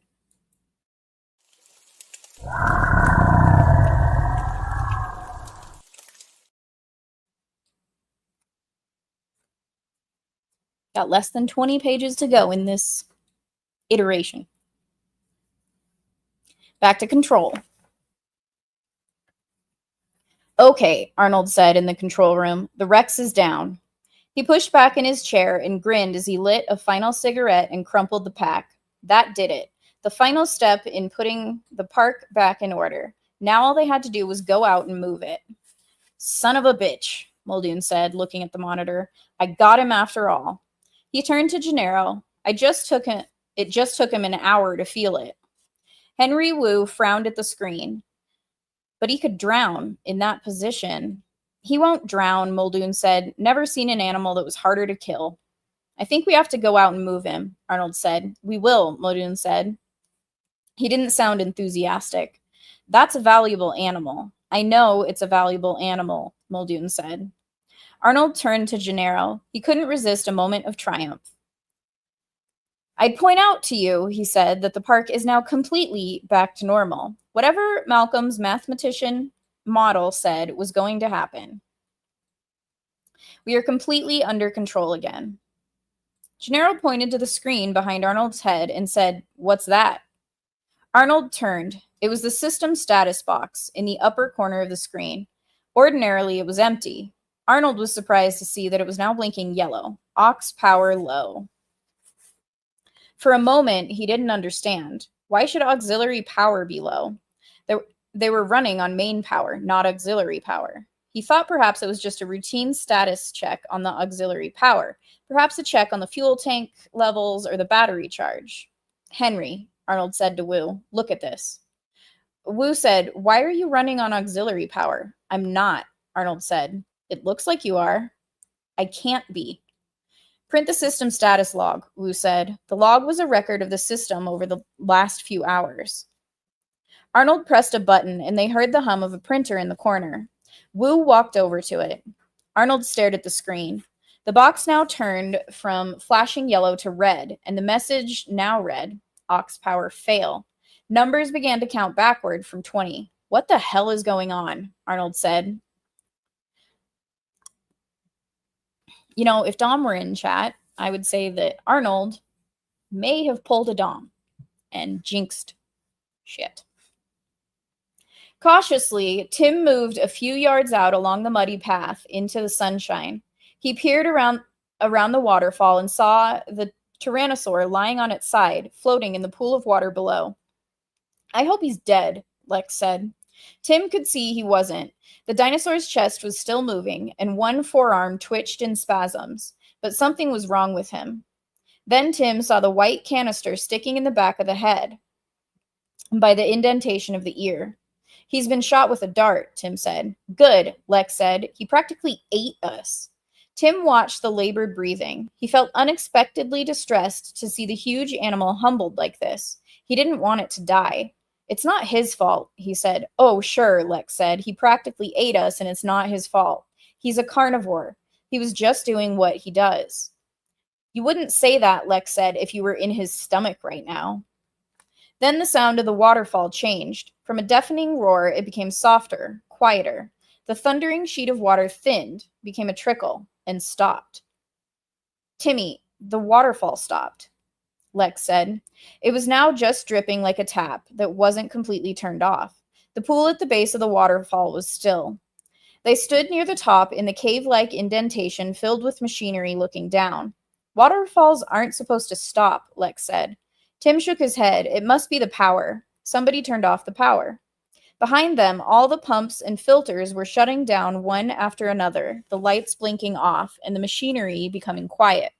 And then there was the thunk of a solenoid releasing, and the door marked Maint 4 swung slowly open.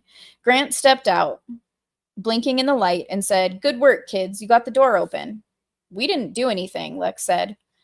"The power went out," Tim said. "Never mind that," Grant said. "Come and see what I've found." Arnold stared in shock. One after another, the monitors went black, and then the room lights went out, plunging the control room into darkness and confusion. Everyone started yelling at once. Muldoon opened the blinds and let light in, and Wu brought over the printout. "Look at this," Wu said. Give me a second.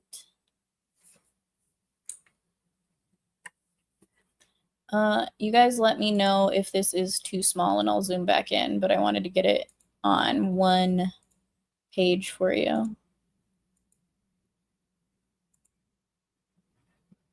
I feel like you guys can see that well enough. This is the next chart in the book. So, let's see.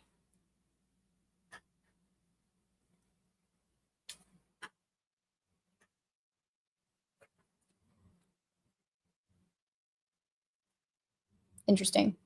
So it's got to be, 5 a.m. So it was operative.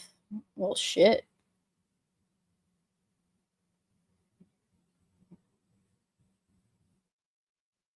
Those are just mere seconds in between. That's fun. I don't know where Dom is. I'm going to message him later. He hasn't been on Twitter either, so I'm a little worried.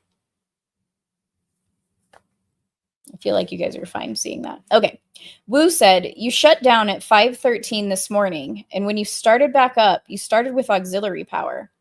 "Jesus," Arnold said. Apparently, main power had not been on since shutdown. When he powered back up, only the auxiliary power came on. Arnold was thinking that was strange when he suddenly realized that was normal.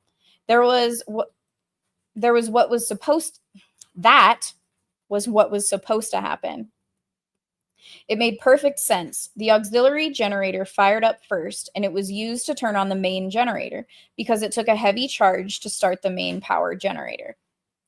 That was the way the system was designed. But Arnold had never before had occasion to turn the main power off, and when the lights and screens came back on in the control room, it never occurred to him that main power hadn't also been restored. But it hadn't. And all during the time since then, while they were looking for the wrecks and doing one thing and another, the park had been running on auxiliary power, and that wasn't a good idea. In fact, the implications were just beginning to hit him. "What does this line mean?" Muldoon said, pointing to the list. At 5:14:57, warning, fence status, NB, operative aux power AV09. "It means a system status warning was sent to the monitors in the control room," Arnold said, concerning the fences. "Did you see that warning?" Arnold shook his head. "No, it must have been talking to you in the field. Anyway, no, I didn't see it." "What does it mean, warning fence status?" Well, I didn't know it at the time, but we were running on backup power," Arnold said, "and backup doesn't generate enough amperage to power the electrified fences, so they were automatically kept off." Muldoon scowled. The electrified fences were off. Yes, all of them, since 5 this morning, for the last 5 hours. Yes, including the velociraptor fences. Arnold sighed. Yes. Jesus Christ, Muldoon said. 5 hours. Those animals could be out. And then, from somewhere in the distance, they heard a scream. Muldoon began to talk very fast. He went around the room, handing out the portable radios. Mr. Arnold is going to the maintenance shed to turn on main power. Dr. Wu, stay in the control room. You're the only other one who can work the computers. Mr. Hammond, go back to the lodge. Don't argue with me. Go now. Lock the gates and stay behind them until you hear from me. I'll help Arnold deal with the raptors. He turned to Gennaro. Like to live dangerously again? Not really, Gennaro said. He was very pale. Fine. Then go with the others to the lodge. Muldoon turned away. That's it, everybody. Now move. Hammond whined. But what are you going to do to my animals? This motherfucker. You guys don't need this on anymore. I'm going to turn it off. I just rolled my eyes really hard at that. That's not really the question, Mr. Hammond, Muldoon said. The question is, what are they going to do to us? He went through the door and hurried down the hall toward his office. Gennaro fell into step alongside him. Change your mind? Muldoon growled. You'll need help, Gennaro said. All right, respect for the lawyer. They kind of did him dirty in the movie. Did he have the same name? I'm assuming he did. He's just so insignificant in the movie, beyond, like, general evil lawyer annoyances. I might. Muldoon went into the room, marked Animal Supervisor, picked up the gray shoulder launcher, and unlocked a panel in the wall behind his desk. There were 6 cylinders and 6 canisters. The thing about these damn dinos, Muldoon said, is that they have distributed nervous systems. They don't die fast, even with a direct hit to the brain. And they're built solidly. Thick ribs make a shot to the heart dicey, and they're difficult to cripple in the legs or hindquarters. Slow bleeders, slow to die. He was opening the cylinders one after another and dropping in the canisters. He tossed a thick webbed belt to Gennaro. Put that on. Gennaro tightened the belt and Muldoon passed him the shells. About all we can hope to do is blow them apart. Unfortunately, we've only got 6 shells here. There's 8 raptors in that fenced compound. Let's go. Stay close. You have the shells. Muldoon went out and ran along the hallway, looking down over the balcony to the path leading toward the maintenance shed. Gennaro was puffing alongside him. They got to the ground floor and went out through the glass doors, and Muldoon stopped. Arnold was standing with his back to the maintenance shed. 3 raptors approached him. Arnold had picked up a stick, and he was waving it at them, shouting. The raptors fanned out as they came closer, one staying in the center, the other 2 moving to each side. Coordinated. Smooth. Gennaro shivered. Pack behavior. Muldoon was already crouching, setting the launcher on his shoulder. Load, he said. Gennaro slipped the shell in the back of the launcher. There was an electric sizzle. Nothing happened. Christ, you've got it in backward, Muldoon said, tilting the barrel so the shell fell into Gennaro's hands. Gennaro loaded again. The raptors were snarling at Arnold when the animal on the left simply exploded, the upper part of the torso flying into the air, blood spattering like a burst tomato on the walls of the building. The lower torso collapsed on the ground, the legs kicking in the air, the tail flopping. That'll wake him up, Muldoon said. Arnold ran for the door of the maintenance shed. The velociraptors turned and started toward Muldoon and Gennaro. They fanned out as they came closer. In the distance, somewhere near the lodge, he heard screams. Gennaro said, this could be a disaster. Load, Muldoon said. Henry Wu heard the explosions and looked toward the door of the control room. He circled around the consoles, then paused. He wanted to go out, but he knew he should stay in the room. If Arnold was able to get the power back on, if only for a minute, then Wu could restart the main generator. He had to stay in the room. He heard someone screaming. It sounded like Muldoon. Muldoon felt a wrenching pain in his ankle, tumbled down on an embankment, and hit the ground running. Looking back, he saw Gennaro running in the other direction into the forest. The raptors were ignoring Gennaro but pursuing Muldoon. They were now less than 20 yards away. Muldoon screamed at the top of his lungs as he ran, wondering vaguely where the hell he could go. because he knew he had perhaps 10 seconds before they got him. 10 seconds, maybe less. Ellie had to help Malcolm turn over as Harding jabbed the needle and injected morphine. Malcolm sighed and collapsed back. It seemed he was growing weaker by the minute. Over the radio, they heard tinny screaming and muffled explosions coming from the visitor center. Hammond came into the room and said, "How is he?" "He's holding," Harding said, "a bit delirious." "I am nothing of the sort," Malcolm said. "I am utterly clear." They listened to the radio. "It sounds like a war out there." "The Raptors got out," Hammond said. "Did they?" Malcolm said, breathing shallowly. "How could that possibly happen?" "It was a system screw-up. Arnold didn't realize that the auxiliary power was on and the fences cut out." "Did they?" "Go to hell, you supercilious bastard." "If I remember," Malcolm said, "I predicted fence integrity would fail." Hammond sighed and sat down heavily. "Damn it all," he said, shaking his head. "It must surely not have escaped your notice that at heart, what we are attempting here is an extremely simple idea. My colleagues and I determined several years ago that it was possible to clone the DNA of an extinct animal and to grow it.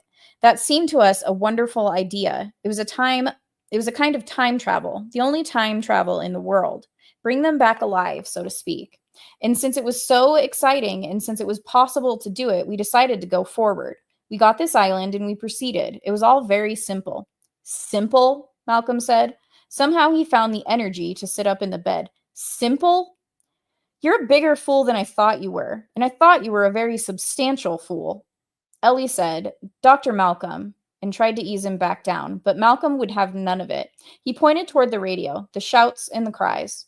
"What is that going on out there?" he said. "That's your simple idea. Simple. You created new life forms about which you know nothing at all.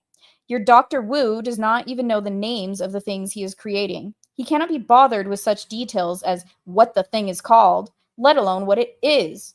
You create many of them in a very short time. You never learn anything about them, yet you expect them to do your bidding because you made them and you therefore think you own them.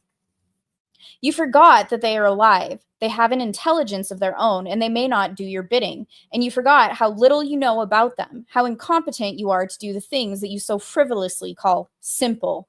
Dear God." He sank back, coughing. "You know what's wrong with scientific power?" Malcolm said. "It's a form of inherited wealth. And you know what assholes congenitally rich people are? It never fails." Hammond said, "What is he talking about?" Harding made a sign indicating delirium. Malcolm cocked his eye. "I will tell you what I am talking about," he said. "Most kinds of power require a substantial sacrifice by whoever wants the power. There is an apprenticeship, a discipline lasting many years. Whatever kind of power you want, president of the company, black belt in karate, spiritual guru, whatever it is you seek, you have to put in the time, the practice, the effort. You must give up a lot to get it. It has to be very important to you, and once you have attained it, it is your power. It can't be given away. It resides in you. It is literally the result of your discipline. Now, what is interesting about this process is that by the time someone has acquired the ability to kill with his bare hands, he has also matured to the point where he won't use it unwisely. So that kind of power has a built-in control. The discipline of getting the power changes you so that you won't abuse it. But scientific power is like inherited wealth, attained without discipline. You read what others have done and you take the next step. You can do it very young. You can make progress very fast. There is no discipline lasting many decades. There is no mastery. Old scientists are ignored. There is no humility before nature. There is only a get-rich-quick, make-a-name-for-yourself fast philosophy. Cheat, lie, falsify. It doesn't matter. Not to you or to your colleagues. No one will criticize you. No one has any standards. They are all trying to do the same thing, to do something big and do it fast. And because you can stand on the shoulders of giants, you can accomplish something quickly. You don't even know exactly what you have done, but already you have reported it, patented it, and sold it. And the buyer will have even less discipline than you. The buyer simply purchases the power like any commodity. The buyer doesn't even conceive that any discipline might be necessary. Hammond said, "Do you know what he is talking about?" Ellie nodded. I haven't a clue, Hammond said. I'll make it simple, Malcolm said. A karate master does not kill people with his bare hands. He does not lose his temper and kill his wife. The person who kills is the person who has no discipline, no restraint, and who has purchased his power in the form of a Saturday night special. And that is the kind of power that science fosters and permits. And that is why you think that to build a place like this is simple. It was simple, Hammond insisted. Then why did it go wrong?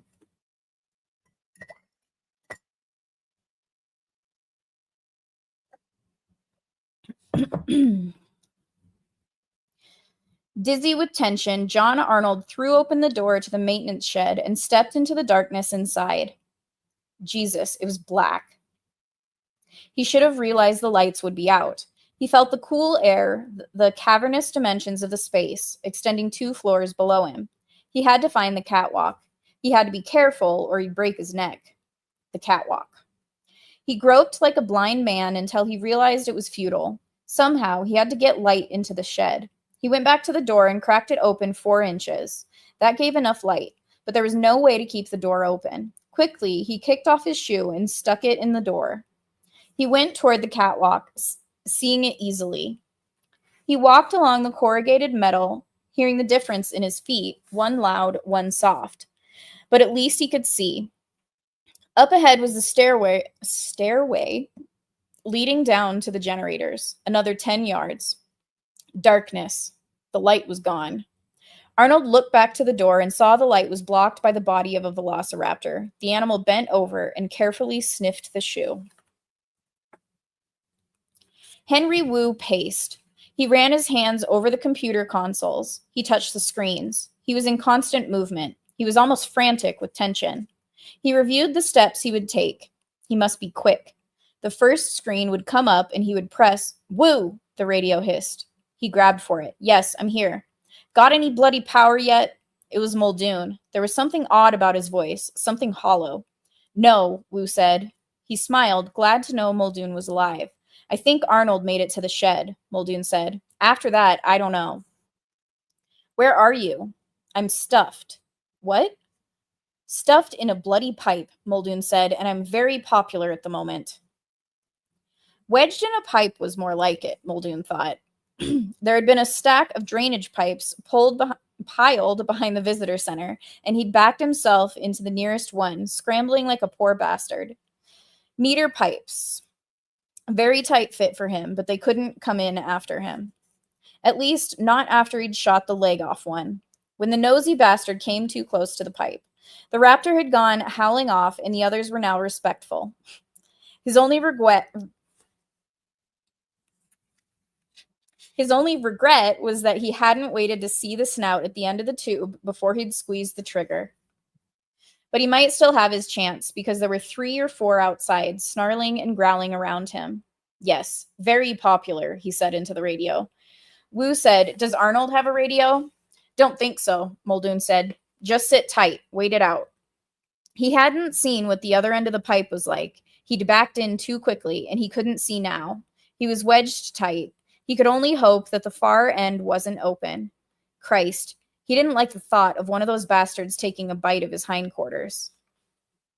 Arnold backed away down the catwalk. The velociraptor was barely 10 feet away, stalking him, coming forward into the gloom.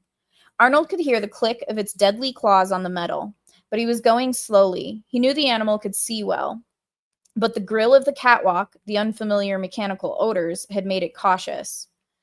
That caution was his only chance, Arnold thought, if he could get to the stairs and then move down to the floor below, because he was pretty sure velociraptors couldn't climb stairs, certainly not narrow, steep stairs.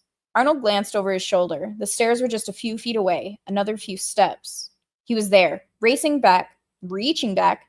He felt the railings, started scrambling down the almost vertical steps. His feet touched flat concrete. The raptor snarled in frustration, 20 feet above him on the catwalk. "Too bad, buddy," Arnold said. He turned away. He was now very close to the auxiliary generator. Just a few more steps and he would see it, even in this dim light. There was a dull thump behind him. Arnold turned. The raptor was standing there on the concrete floor, snarling. It had jumped down. Why he didn't think that was a possibility is very silly to me. He looked quickly for a weapon, but suddenly he found he was slammed onto his back on the concrete. Something heavy was pressed on his chest.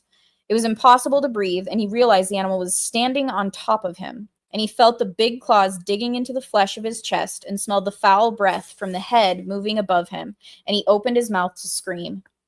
Ellie held the radio in her hands, listening. 2 more Tekin workmen had arrived at the lodge. They seemed to know it was safe here, but there had been no others in the last few minutes, and it sounded quieter outside. Over the radio, Muldoon said, "How long has it been?" Wu said, 4 or 5 minutes. "Arnold should have done it by now," Muldoon said, if he's going to. "You got any ideas?" "No," Wu said. "We heard from Gennaro." Gennaro pressed the button. "I'm here." "Where the hell are you?" Muldoon said. "I'm going to the maintenance building," Gennaro said. "Wish me luck." Gennaro crouched in the foliage, listening. Directly ahead, he saw the planted pathway leading toward the visitor center. Gennaro knew the maintenance shed was somewhere to the east. He heard the chirping of the birds in the trees. A soft mist was blowing. One of the raptors roared, but it was some distance away. It sounded off to his right. Gennaro set out, leaving the path, plunging into the foliage. Like to live dangerously? Not really. It was true. He didn't. But Gennaro thought he had a plan, or at least a possibility that might work. If he stayed north of the main complex of buildings, he could approach the maintenance shed from the rear. All the raptors were probably around the other buildings to the south. There was no reason for them to be in the jungle. At least, he hoped not. He moved as quietly as he could, unhappily aware he was making a lot of noise. He forced himself to slow his pace, feeling his heart pound. The foliage here was very dense. He couldn't see more than 6 or 7 feet ahead of him. He began to worry that he'd miss the maintenance shed entirely, but then he saw the roof of its right to it. But then he saw the roof to his right, above the palms. He looked toward it, went around the side. He found the door, opened it, and slipped inside. It was very dark. He stumbled over something. A man's shoe. Gennaro frowned. He propped the door wide open and continued deeper into the building. He saw a cat walk directly ahead of him. Suddenly, he realized he didn't know where to go, and he had left his radio behind. Damn. Understatement.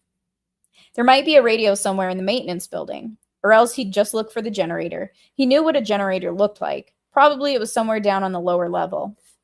He found a staircase leading down. It was darker below, and it was difficult to see anything. He felt his way along among the pipes, holding his hands out to keep from banging his head. He heard an animal snarl and froze. He listened, but the sound did not come again. He moved forward cautiously. Something dripped on his shoulder and his bare arm. It was warm, like water. He touched it in the darkness. Sticky. He smelled it. Blood. He looked up. The raptor was perched on pipes just a few feet above his head. Blood was trickling from its claws. With an odd sense of detachment, he wondered if it was injured, and then he began to run. But the raptor jumped onto his back, pushing him to the ground. Gennaro was strong.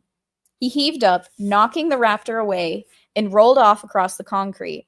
When he turned back, he saw that the raptor had fallen on its side, where it lay panting. Yes, it was injured. Its leg was hurt for some reason.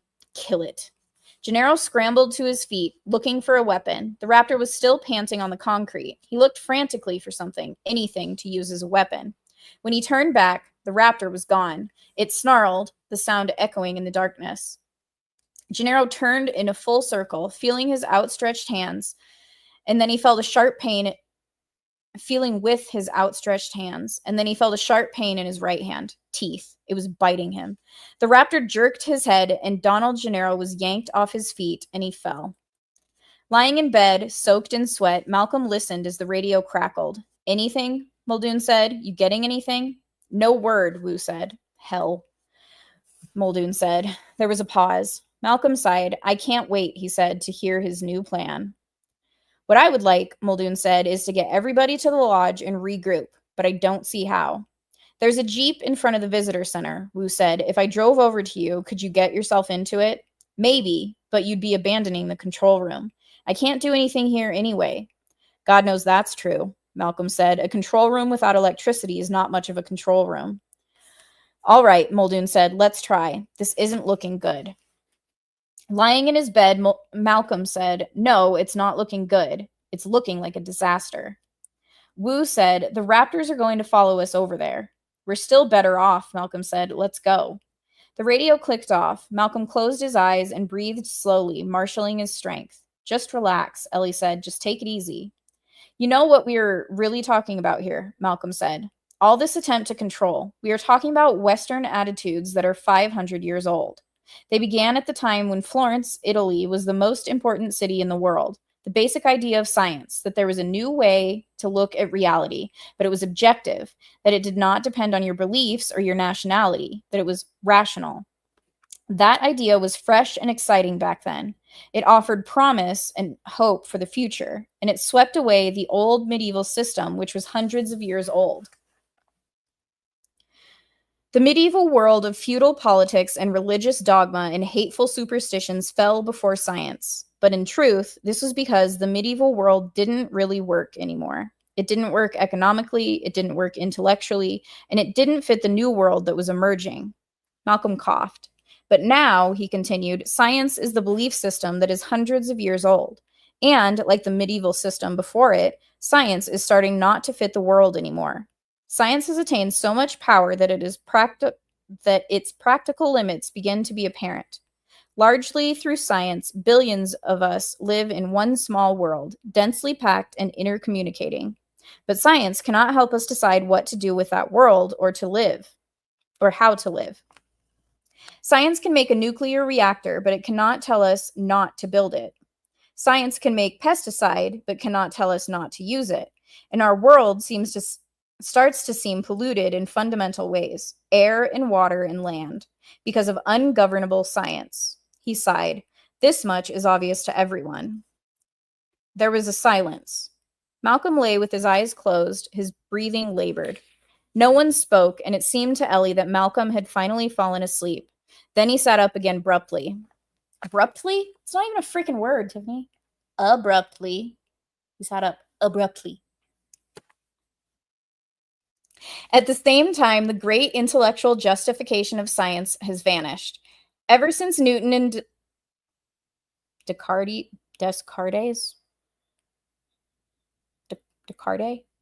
I don't know who that scientist is, my bad. Ever since Newton and that guy, science has explicitly offered us the vision of total control. Science has claimed the power to eventually control everything through its understanding of natural laws. But in the 20th century, that claim has been shattered beyond repair. First, Heisenberg's uncertainty principle set limits on what we could know about the subatomic world. Oh well, we say, none of us lives in a subatomic world. It doesn't make any practical difference as we go through our lives. Then Gödel's theorem set similar limits to mathematics, the formal language of science. Mathematicians used to think that their language had some special inherent trueness that derived from the laws of logic. Now we know that what we call reason is just an arbitrary game. It's not special in the way we thought it was. And now chaos theory proves that unpredictability is built into our daily lives. It is as mundane as the rainstorm we cannot predict. And so the grand vision of science, hundreds of years old, the dream of total control, has died in our century. And with it, much of the justification, the rationale for science to do what it does. And for us to listen to it. Science has always said that it may not know everything now, but it will know eventually. But now we see that isn't true. It is an idle boast, as foolish and as misguided as the child who jumps off a building because he believes he can fly. This is very extreme, Hammond said, shaking his head. We are witnessing the end of the scientific era. Science, like other outmoded systems, is destroying itself. As it gains in power, it proves itself incapable of handling the power, because things are going very fast now.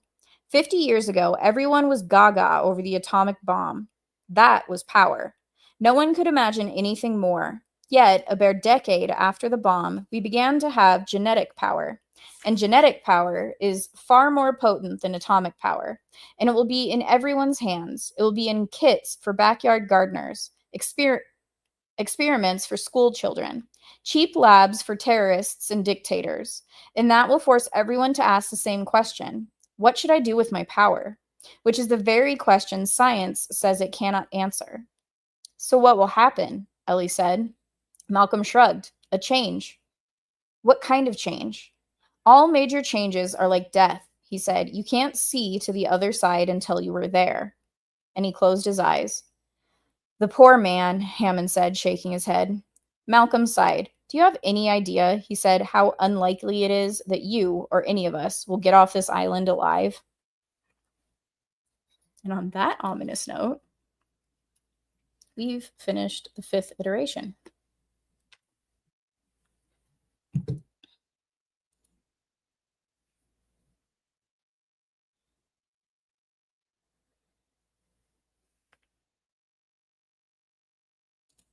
Oh, I see what you're saying.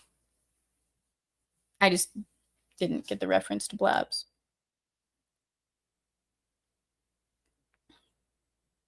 Gotcha. Today, the consensus is... You guys just like throwing words at me or names at me that I can't pronounce?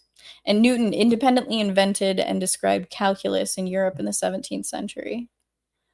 Isaac Newton and Gottfried Wilhelm Leibniz? Nietzsche? I don't freaking know. Well, shit certainly hit the fan this episode. Yeah, a little bit.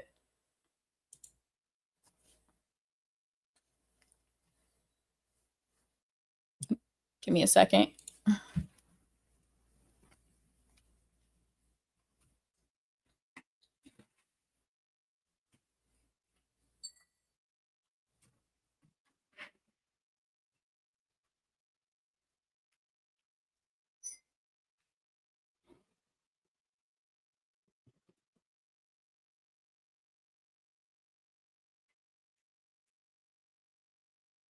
I'm not gonna lie, kinda gonna be sad if Gennaro died there.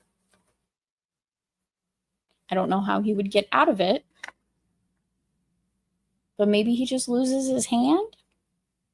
Maybe?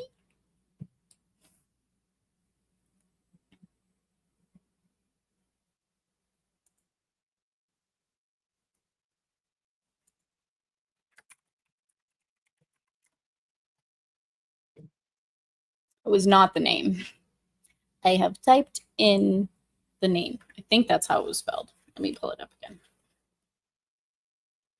I'm pretty sure it's like Frentz. Frentz? What is wrong with me? Descartes. Yeah, that's how it's spelled. Descartes.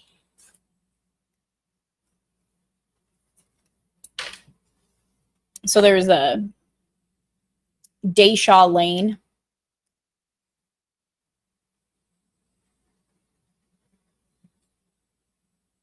That was near where I grew up. And I can't remember how it's spelled now. I can only remember how to say it. It was like D-E-S. Damn it.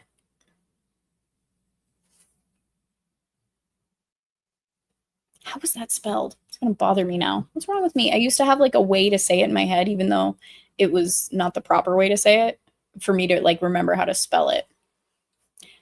Similar to how some people remember how to spell champagne. Champagne.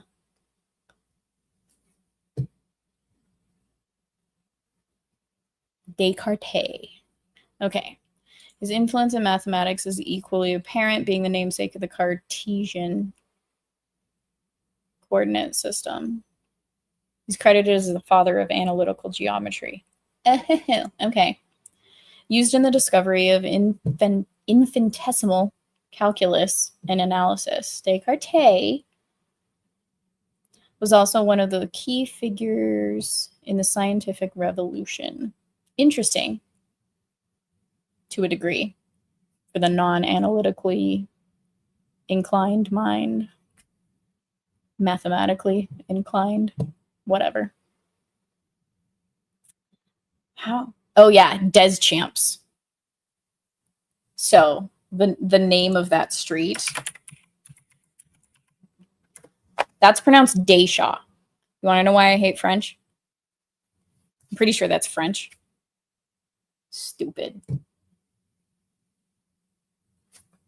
Like what?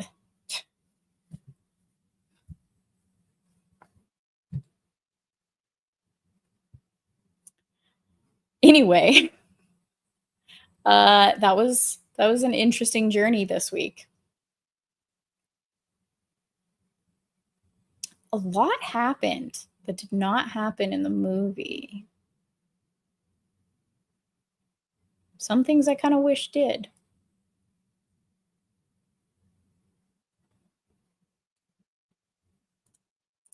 There were two people who created new ways of doing math and science. Yeah.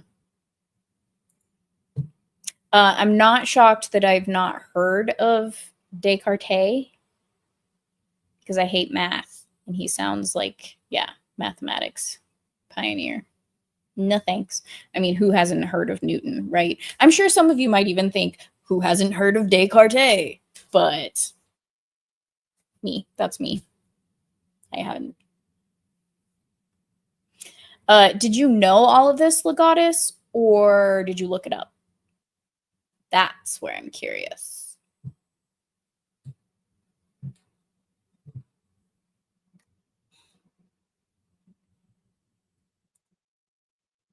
Let me just make sure we're good here. All right, cool. Well, everybody, thanks for hanging out. I think I'm going to call it an evening so I can eat some dinner that I've not been able to eat.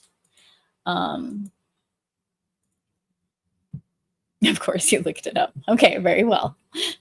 All right, cool. So what is next week? 6th,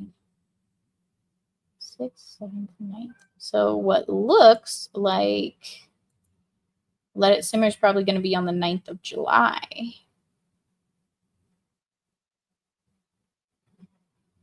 I might do another reading of the Declaration of Independence on the 2nd and delay Let It Simmer a week.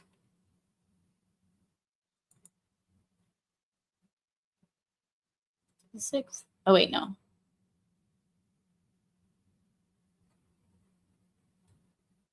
I'd be delaying the 7th iteration. I don't know. You guys tell me, do you want a break for Independence Day? Where I do what I did last year, even though it's not on the actual day like it was last year. I think it was on the actual day, wasn't it? Was I doing it on Thursdays back then? I think that's why it was on the actual day, because it was a Thursday. 4th of July was a Thursday. Yeah, that's when I was still doing Thursday. New Jurassic movie comes out that week. We should watch the movie. Which week? Oh, the first. I had a feeling that's what you meant.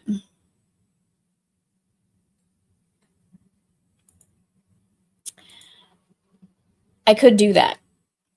That's a valid suggestion.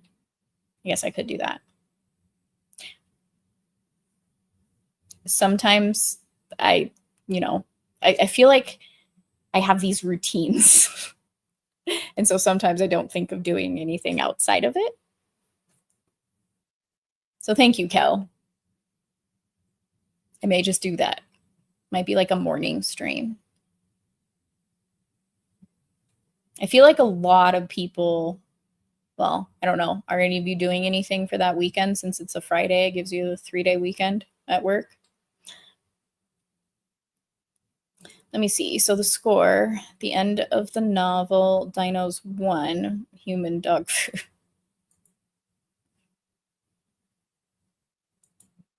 Okay. Oh, yeah. And so I would be ending it on the 2nd and then discussing the next week. Which also, the weekend of the 4th,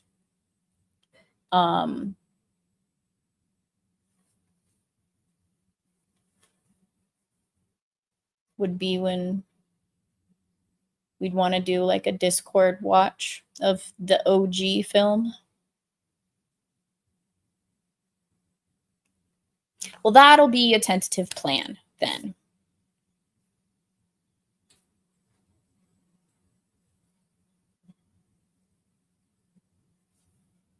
on Discord once we're done with the book, which will be done on the 2nd of July. That weekend, maybe we can do. What would I make the poll around? Legatus, should we? Legatus, do you have Discord?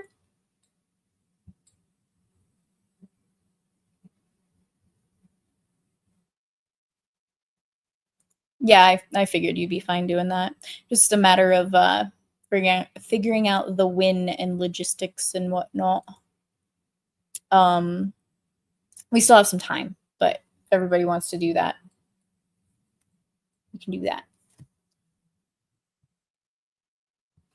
I thought so, Legatus. You just have YouTube.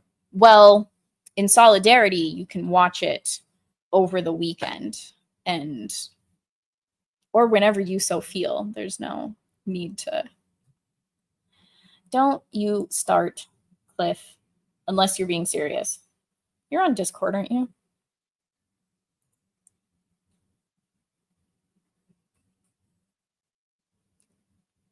You have to be. You're online enough. You know what Discord is. I don't believe you. I should never believe you.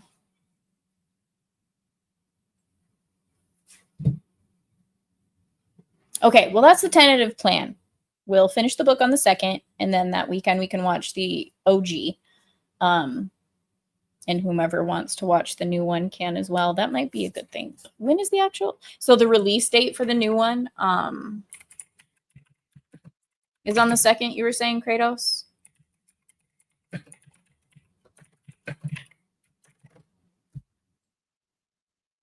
Yeah, July 2nd. Okay.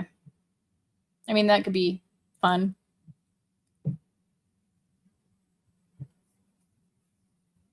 Yeah. What I freaking thought. I give you like half a brain cell of belief, and I never should. Okay, so that'll be the tentative plan, and we can figure out logistics as we get closer to the date. But everybody, thank you for hanging out. I appreciate you guys more than you know. It's awesome to just kind of be able to do this so I can get my reading fix.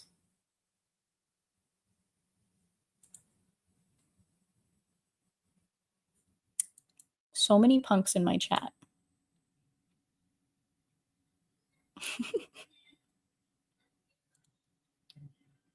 Are you? I don't believe you. Oh, you are. Okay, fine. Anyway, everybody, I appreciate it. Hit the like button, share, subscribe, as you all are already. But anybody who's watching on the replay, who stumbled through here, appreciate you. And you should do all those lovely things as well. I'll see you guys next week. And yeah, have a good rest of your week.